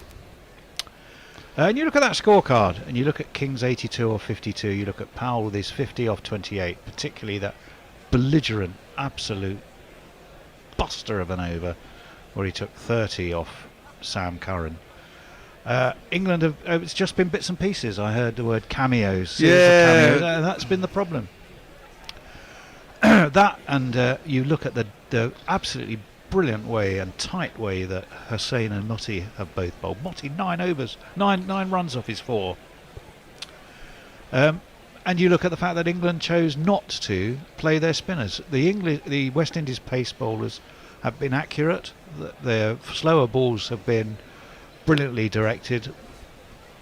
They're just England are second best. Second best in all departments, I fear. That's hauled away towards deep mid-wicket by Curran. It might bisect the 2 fielders there. It does. One was Andre Russell. I couldn't quite see who the other one is, but it does get Curran 4 runs. 4 on the floor, and 1 more 4 than the 4 before. That's what 4's are for, to get funky on the dance floor. I think that's between Dre Russ and Rovman Powell out there. Is it Rovman Powell out there? Both of whom have contributed. I mean, No, Jay it's not. Russell. It's who's number 2? Russell's like he's never been away. I mean, he's not played T20s for West Indies for over a year, and You'd never know it the way he came. Well, he's played an awful lot of T20s every Well, year. he is not a he's far more than a journeyman, but he's certainly well travelled in terms of appearing in all of the various franchises. A lot of them. How old is Dre Russell? He's not that 35. old. Is he He's 35. Yeah. He's 35. I mean, he's got a lot of injuries though, hasn't he? I mean, his knees are fucked. He's a bit like Murtaza. A lot of them have been playing in the Abu Dhabi T10, I think. Alzari Joseph, tall, rangy, 2 for 20 for him so far. And that is launched again. Is it gone far enough? It has. It's gone a long way. Curran's caught him again. It's up over long off this time for Immaculate. This is what I thought was England's only chance, was for the performances of the fast bowlers to go off a cliff in the last 5. And Alzari Joseph is probably the one to target because he's very up and very hittable on occasions. Definitely seems to be the way, doesn't it? Oh, that's what happened to England, really, wasn't it? I mean, it's a fine shot, though. It's a bit sort of stand and deliver, but he knew exactly where he was directing it, and away it went. Yeah, Andre Russell, let me see, made 30 in a T10, 30 not out in his last game for the Gladiators against the Strikers. If that means anything to you. In the Abu Dhabi T10. Well, I've seen the odd glimpse of it as I've you've seen more than me, scooted through TNT channels on Sky. Alzari Joseph over the wicket, wide, slanted across Curran, who I think was looking to angle it down towards third man, didn't get anything on it. Through to the keeper, and it's a dot ball, politely applauded by some very smart-looking school children. See, we had a 6 and a 4, and still run rate is still 12.67.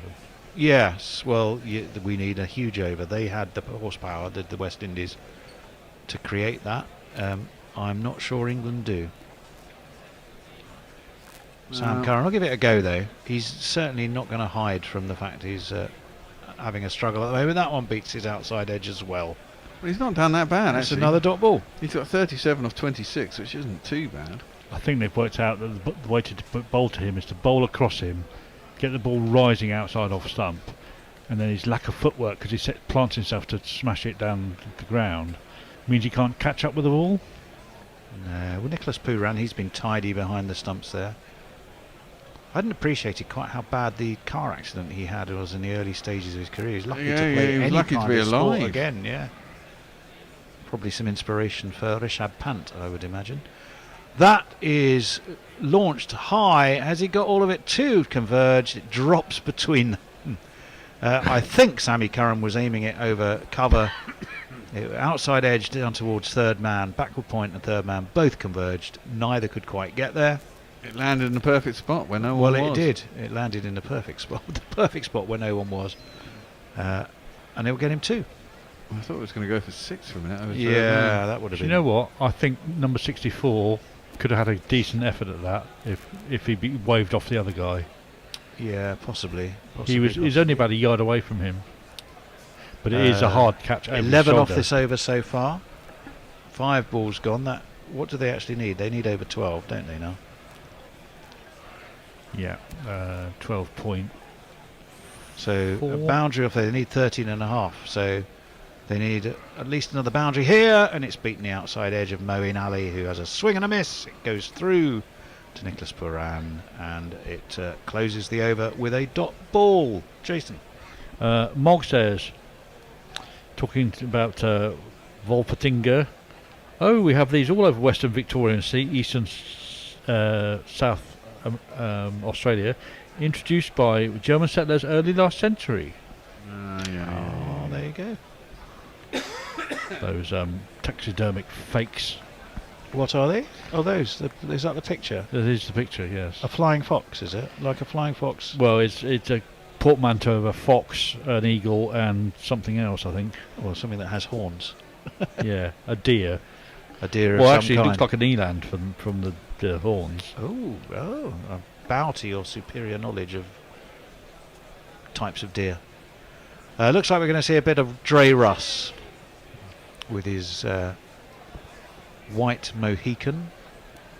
Not a Mohican, is it? What would you guess? It is a Mohican, isn't it? It is not a a white Mohican. Mohican. It's just not a full Mohican where he shaved his. No. But it looks good. It's a good look. He can carry it off. Unlike Kevin Peterson, who couldn't Well, carry up yeah. his what we nicknamed the skunk. The skunk, It was the skunk, wasn't it? I remember that. Well, I suspect we're going to see a fair amount of pace off here from Andre Russell. He's going to be bowling at Sam Curran. There are 4 overs left with 56 needed for England. 24 balls to get them. 5 wickets left. And that one's hit beautifully actually by Curran. I think he might have enough of that. He does. He's launched it over long on for 6 runs, and that is very much what was needed to start the over. Yeah, that wasn't pace off, that one. That was... looks a bit like David Brooke, if he was a little bit fatter. Who looks like David Brooke? That strange man in the who was playing around with his sort of handles to his hat. A man with a hat with handles. Yeah, who he was looks just like sitting there David with his Brooke. grandkids. Could have been David Brooke in another life. Well, I don't know if Dave is listening, but there you go. Watch out. Watch out for him, Dave. 44 not out, Sammy Curran, off 28. Yeah. A man who owed England something after that awful over. And generally a pretty awful time of it in all manners of speaking so far for Sam Curran. World Cup and beyond. Dre Russell in, flicked off his legs beautifully. Down to a very fine leg where there isn't a very fine leg. And it's 4 more. 10 off 2. 46 off 22. He's not read the script, has he? No, you've got to bowl it across him. Across Curran. Outside off stump. Don't target the stumps at all. And he will try... That was what was working, you're absolutely right. Was being very well executed by Alzari Joseph. Less well executed by our friend J. Russ. Dre Russ. Dre Russ, not J. Russ. J. Russ. J. Russ. Dre Russ. Andre Russell. Yeah, I like that. He does. I do like that look. He's looking touch of the Mr. mean T's and angry about now. I He's think looking that's a one. bit Mr. T. Definitely like, a touch isn't of the Mr. T. And he comes. That's just dabbed really by Curran out towards mid-wicket. Will they come back for 2? No, they're not. They're going to let Moeen Ali have a little crack at whatever Andre Russell can serve up for him. 11 we've had off 3 deliveries so far. 45 England need 21 balls to get them 5 wickets in hand. Sam Curran deep in conversation with the other umpire, who I've forgotten to say who it was. What? Gregory Brathwaite? Yes, Gregory Brathwaite, that's right. Presumably he is in some way related to the Brathwaite clan, of whom there are so many. Waited for, guided by Moeen Ali out towards cover. They'll take an easy single. So the explosive start to the over has rather calmed down a little bit. 12 off it though. 2 big hits now if Sammy Curran can come up with them, and England stay in this game. He's 49 not out. Can he be the one to play the role of staying there? And they need one of these overs to go for 20, don't they, at least? Well, yeah. And a couple of extra they need a huge over. A couple of 6s here would get this over to that, but that is a perfect ball. It can only be played off his off stump out towards mid-off for just a single. It gets a 50 for Sam Curran, so well done for him for that. But it needed more than a single, I'm afraid. Barely a raise of the bat from Curran. You know you lift me with your 50. He's actually scored it faster than Brandon King as well. 50 and 31. I think Brandon King was 50 and 33 and went on to make 82. But the beauty of, well, wait. That's a superb in-swinging Yorker from Andre Russell to Moeen Ali, who can do nothing more than just get a toe end of the bat on it. It dribbles away into the onside. There is no run, and it means at the end of that over, Russell's gone for 49, so he has been expensive. Just 12 off that one, and when I say just 12, that's actually not a bad result as far as the West Indies are concerned. 13. 13? Where did I miss one? Oh, 3 singles. Yeah. And the 6 and the 4. Yes, you're absolutely right. Which isn't enough. We need 14 and over to get a tie. Yeah, it's going to be. You need a similar over to the one the West Indies had.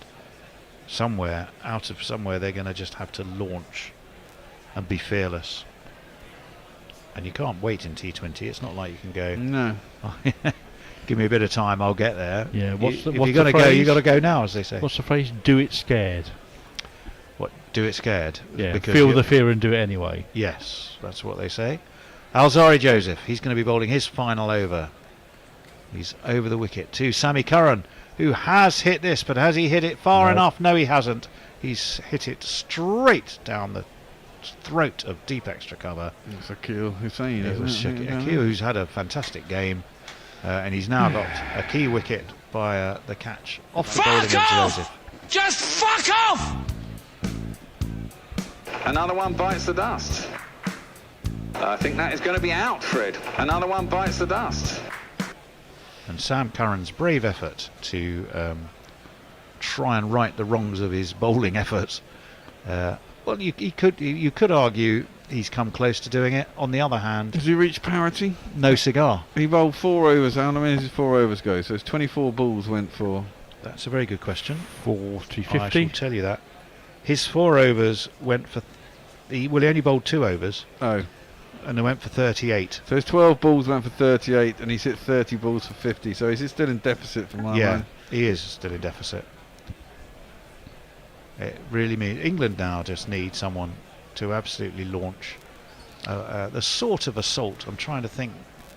You might see Ben Stokes pull off. Yeah. I don't think you see Chris Wokes pull it off, though. But no, you won't. I can't really see Wokesy pulling this one off.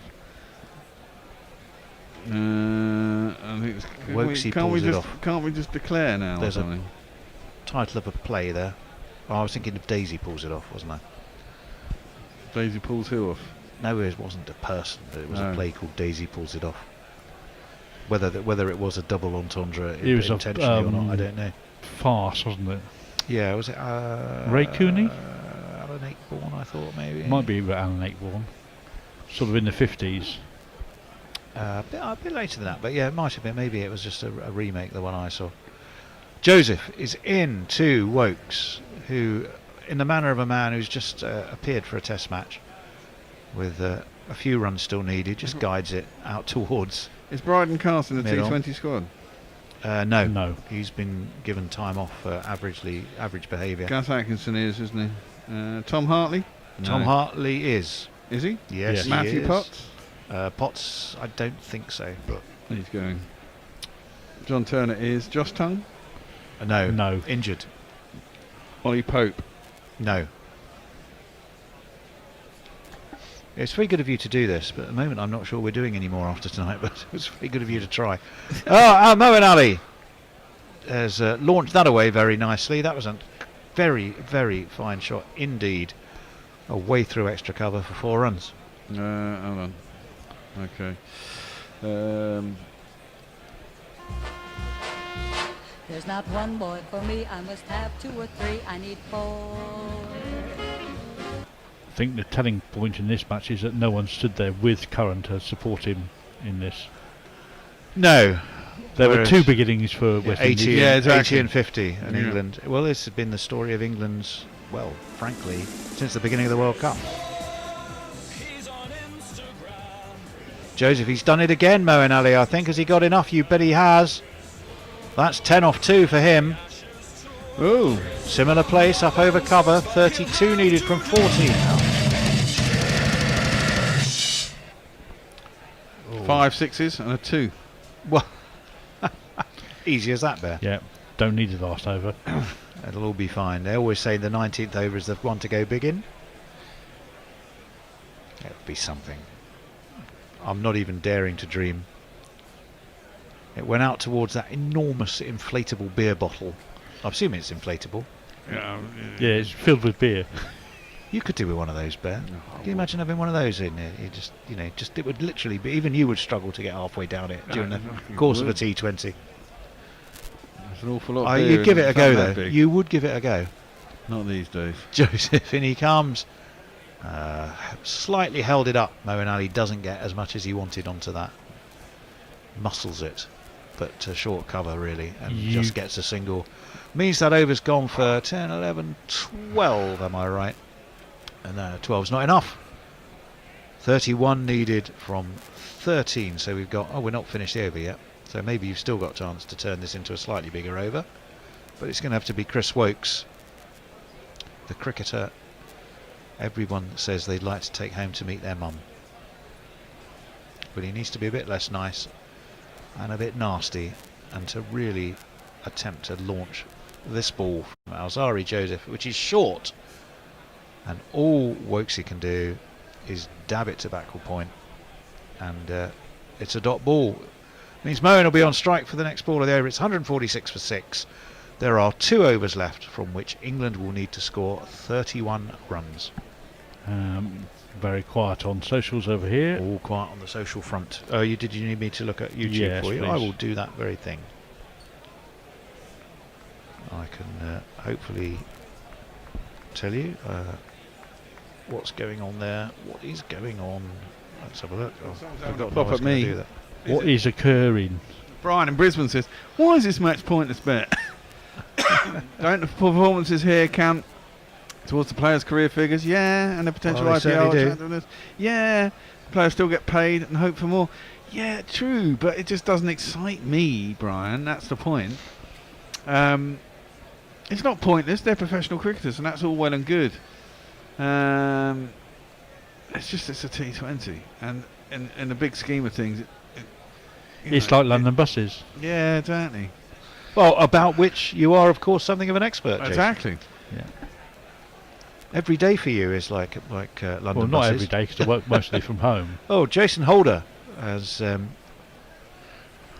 pulled out of that. Well, and someone's taken something out of I their think- pocket in his yeah. eyesight. No, 85 yards away. You might work from home. I reckon you get up early, jump on a bus, get it to drive round the block, and then drop you at home. So at least you get a bit of bus journey in for your average working day. I wish. You probably don't wish, do you?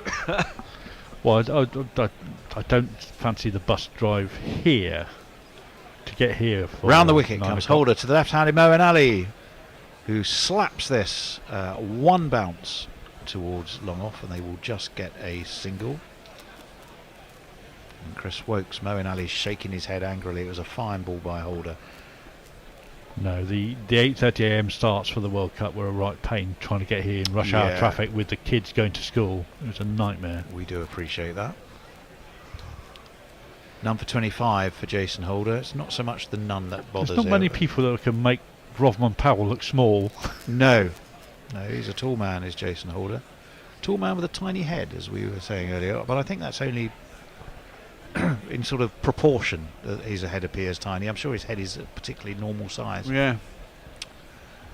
In he comes. It's full. Swung out towards deep mid-wicket. There is a man down there. It's on the bounce. It's Meyer who's down there. Hetmeyer. Is it Hetmeyer? Yes, it is. Who's got a bit of a goatee going on now. Yeah, he's got a bit of a Looks all right, goatee. doesn't it? I wonder whether Kyle Mayers is actually on the ground, because I don't think I've seen him in the whole innings. I think I saw him earlier. Did you? Where was he? I think that one that Sam Curran managed to perfectly put in a space that no one was. That was Kyle. Oh, Mayers all down right, well, there. that was him. Okay, With the I know dreads. Andre Ross was the other one. Round the wicket comes Jason Holder. Oh, that's beaten him. He stuck out a big leg, and it went pretty straight, but it will be fielded by the man running round from mid-on. This is a good over, isn't it? 19th, as you said, is really important. And Well, we got 3 3 runs off off it. the first 3 so far. Yeah. So 28 off 9. Afraid this is only ending one way from an England perspective, folks. You have to say the West Indies have bowled superbly. It's that power over from Sam Curran that's That been the difference, massive, I think. Well, this is what we said. We did say that was going to make the difference, and it is absolutely proving to be the case. Sam Curran couldn't quite come in to right that wrong as far as he's concerned. That won't be given as a wide because it was slanted across Wokes, who had a flick at it. Well, it went between his legs. I think. Did it nutmeg him in the end? Yeah. Well, we'll have another Speaking look. of which, is the European football tonight? It's Thursday, isn't it? It Yeah. would be a Is it Europa Europa League tonight? if there is any. We've qualified. That's point. Who's in that? Is that some Estonian village playing? Yeah, Liverpool. Somebody. Probably. Yes. I see the Europa Championship type stuff is now creeping into rugby as well. In comes Jason Holder, 2 wise, 2 canny so far. And that's Chris Wokes has just pulled that down to Hetmeyer on the bounce. Or is it take catch? Is he just carrying on running and being... Yeah, he's out. Wasn't even on the bounce. It was all the way straight to Hetmeyer. Wokes goes. He was running with such intent. I think he just can't wait to get off. You just get the feeling that, I don't know, somehow England don't seem up for this. They're just being outplayed. They're just enjoying the sun. Well, they are just being outplayed. There's no doubt about that. Wokes goes for 2 off 5. But this is he won't stick that. I in mean, his I guess scrapbook. what I'm coming to the point is, this is the thing. Do you care how much you win and lose after when you play this much cricket? I mean, this is the thing. I guess when it comes to a competition, you do. It has more importance, but in these For tournaments, yes, I think so. Yeah, but I mean, in a bilateral bilateral series, No. I mean, yeah, you get annoyed that you lost, but it's never going to really, you know. Unless you got a that means particular the beef. world to me, because it doesn't, you know. I would be concerned if I was England's management that they're not just losing, they're being comprehensively outplayed by I don't what know if appears they to be a better... are, Oh, they really. are. I But think other than the fact that West Indies have consistently batted better and bowled better, I don't know how else you can define outplayed well, in to cricket. be fair, be this is honest. the only game I've watched. Oh, well, then okay, then I think I might stand my ground on that argument. Holder's going to be into the new man, Rayam Ahmed, who waits, launches, it doesn't get all of it. It will be fielded down on the deep point boundary. Rayam Ahmed will... And they did not Did take they a not take a single? No. What was the point of that then? Well, Moeen's going to take the last over 'Cause and they try want and hit Moeen- 5 sixes. That's equally nuts. Well, of course it is, but I mean, you know, 28 off the final over. yeah. You're a betting man. Your tips are normally average. I would What take. would you I'd say? take the West Indies here. Yeah. Would you? Yeah. To win by... What odds would you put England at? That's No. more interesting. Maybe Oh, I'll ask the fine. question a different way. That's about 500 to 1,000 to 1. It probably wouldn't be that hard. Oh, I don't think it'd be that high, Jace. Even I would say that would be extraordinary. Chance of actually doing it about 50 to 1. 50 I to 1. think the line is how many do England lose by? I think 10 runs, 12 runs. More than that, I think they'll end up getting about 8. They'll lose about 20. I think it's good. Yeah, I think they're going to lose a couple of wickets. They're 7 down already. If Moeen Ali is going to give it a go, which I think he has to, he can't be seen not to. Oh no, of course he is. He's going to give it a go. Well, EOIN Morgan is no longer around to scold him if he doesn't have a go. Well, he has to. He will give it a go. Andre Russell is going. It looks like he's meditating. As his eyes closed, his head tilted back, He can waste as much time as he wants getting now. himself in the zone. Yeah, you could give England a couple of the bonus runs or penalty runs. Oh, Moeen Ali's Hello. hit this. Has he hit it far enough? Yeah. Oh, he has. Well, that's 6 of There's them. one of them. 22 from 5. Well, it'd be funny if they gave a bit of Brathwaite back. Well, I was about to say, Carlos Brown. We saw him on the telly earlier. He's Yeah. one of the TV commentators. Can we Brathwaite the land of Brathwaite? See, what I don't get there is why Rayan Ahmed is backing up at all. Well, because it's just launch or don't bother, right? Yeah, pretty much. So Moeen Ali, England's strategy simply is Mo, you just stay there. Rayan Ahmed might as well have his Do your pads off. thing. Do your thing, Mo. Yes, there's no point in running. Russell over the wicket. Moeen Ali, this one's better and fuller. Now, do they run here? Yes, they... No. It's a dot ball. Well, that's daft, isn't it? Because now you can't win because you need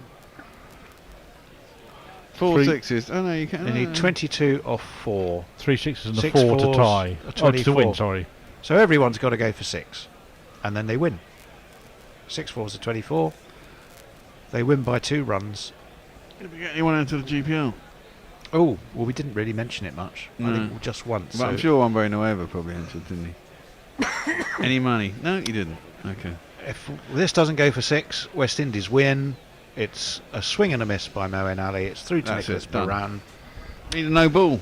Turn this one over. It's done.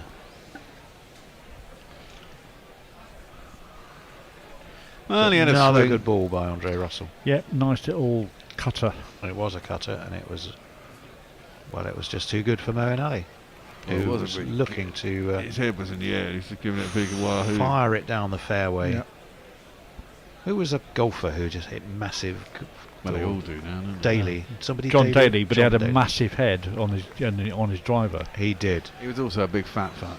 He was. He was, but I mean, He's a big fat fuck. I think Apparently. who's the latest one? DeChambeau, who Russell. was absolutely miles. Bryson DeChambeau. That's full. And Moeen Ali is going to now run this time.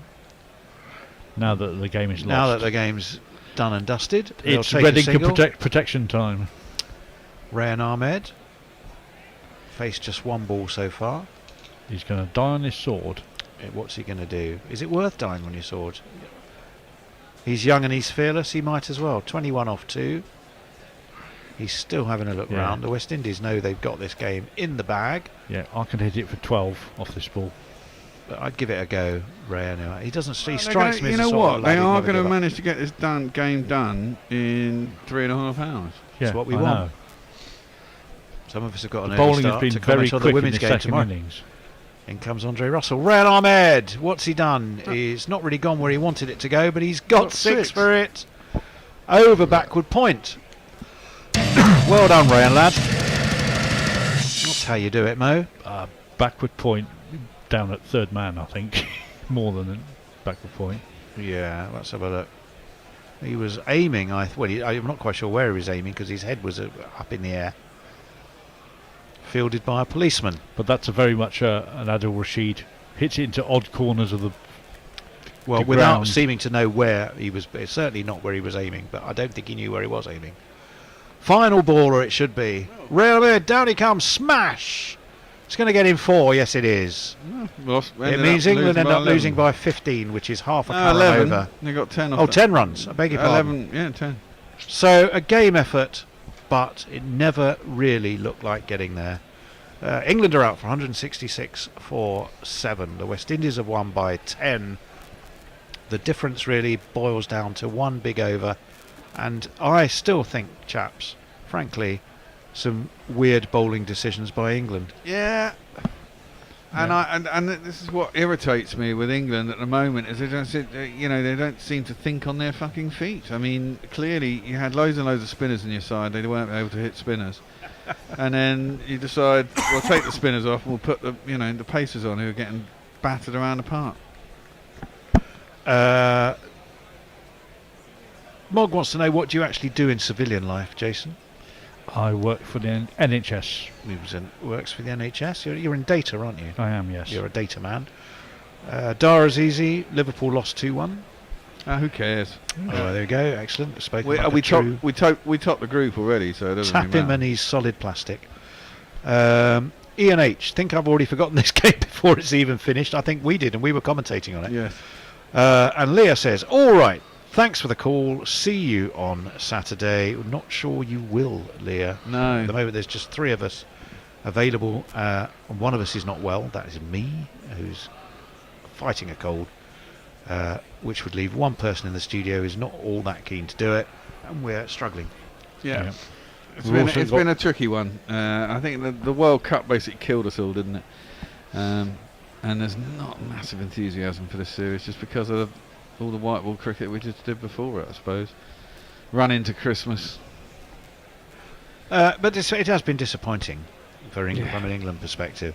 It just seems like the objective was to right the ship after the shocking World Cup. Yeah, but they just keep and they never look saying close it. to Yeah, doing exactly. it. It's Never just look close bull- to it's doing just- it. That's what I mean. It's just bullshit. As It's just- my West Indian friend used to say when, getting carted all over the place, he said, he's bowling that same old shit again. Same shit, different day. It's exactly what it was like. Let's be honest.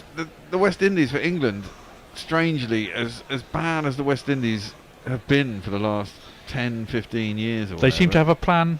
When it comes to England and England in the West Indies, we're shit. We haven't won there for donkeys, man.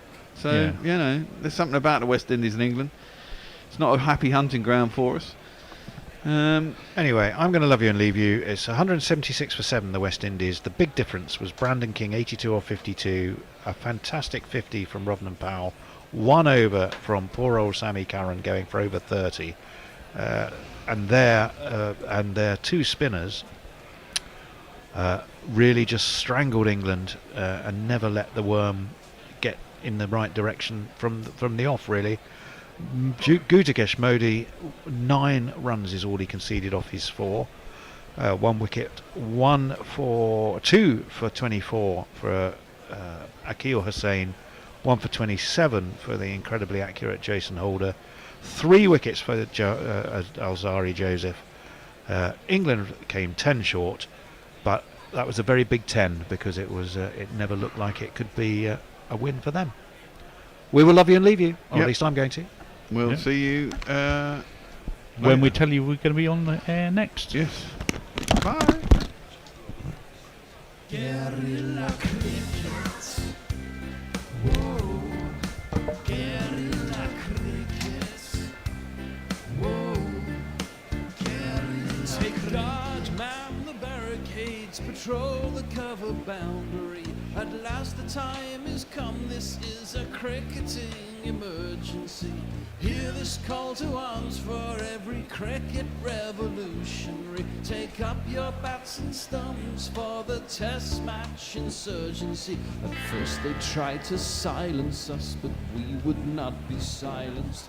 They threatened us with lies, so we threatened them with violence. Che Guevara, Sangakkara, Joseph Stalin, Douglas Jardine, Robespierre, Darrell Hare, Vladimir Lenin, O'Brien Kevin, guerrilla cricket.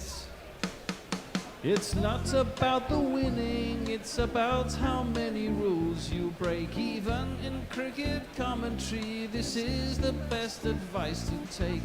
Pick guerrilla cricket, it's the finest choice you'll ever make. There's so much more to cricket than rev counters and a slice of cake. At first they tried to sanitize us and clean up our act, but people like it filthy, and we know that for a fact. Fidel Castro, Lenny Pasco, Carlos the Jackal, Umar Akmal, Mahatma Gandhi, Grant and Andy, Brendan Behan, Austin Ian, guerrilla cricket.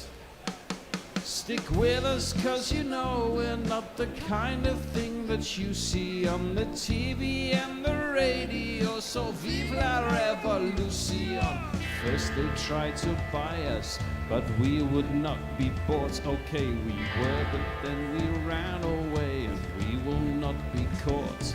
We would not give up the ghost when they left us all for dead.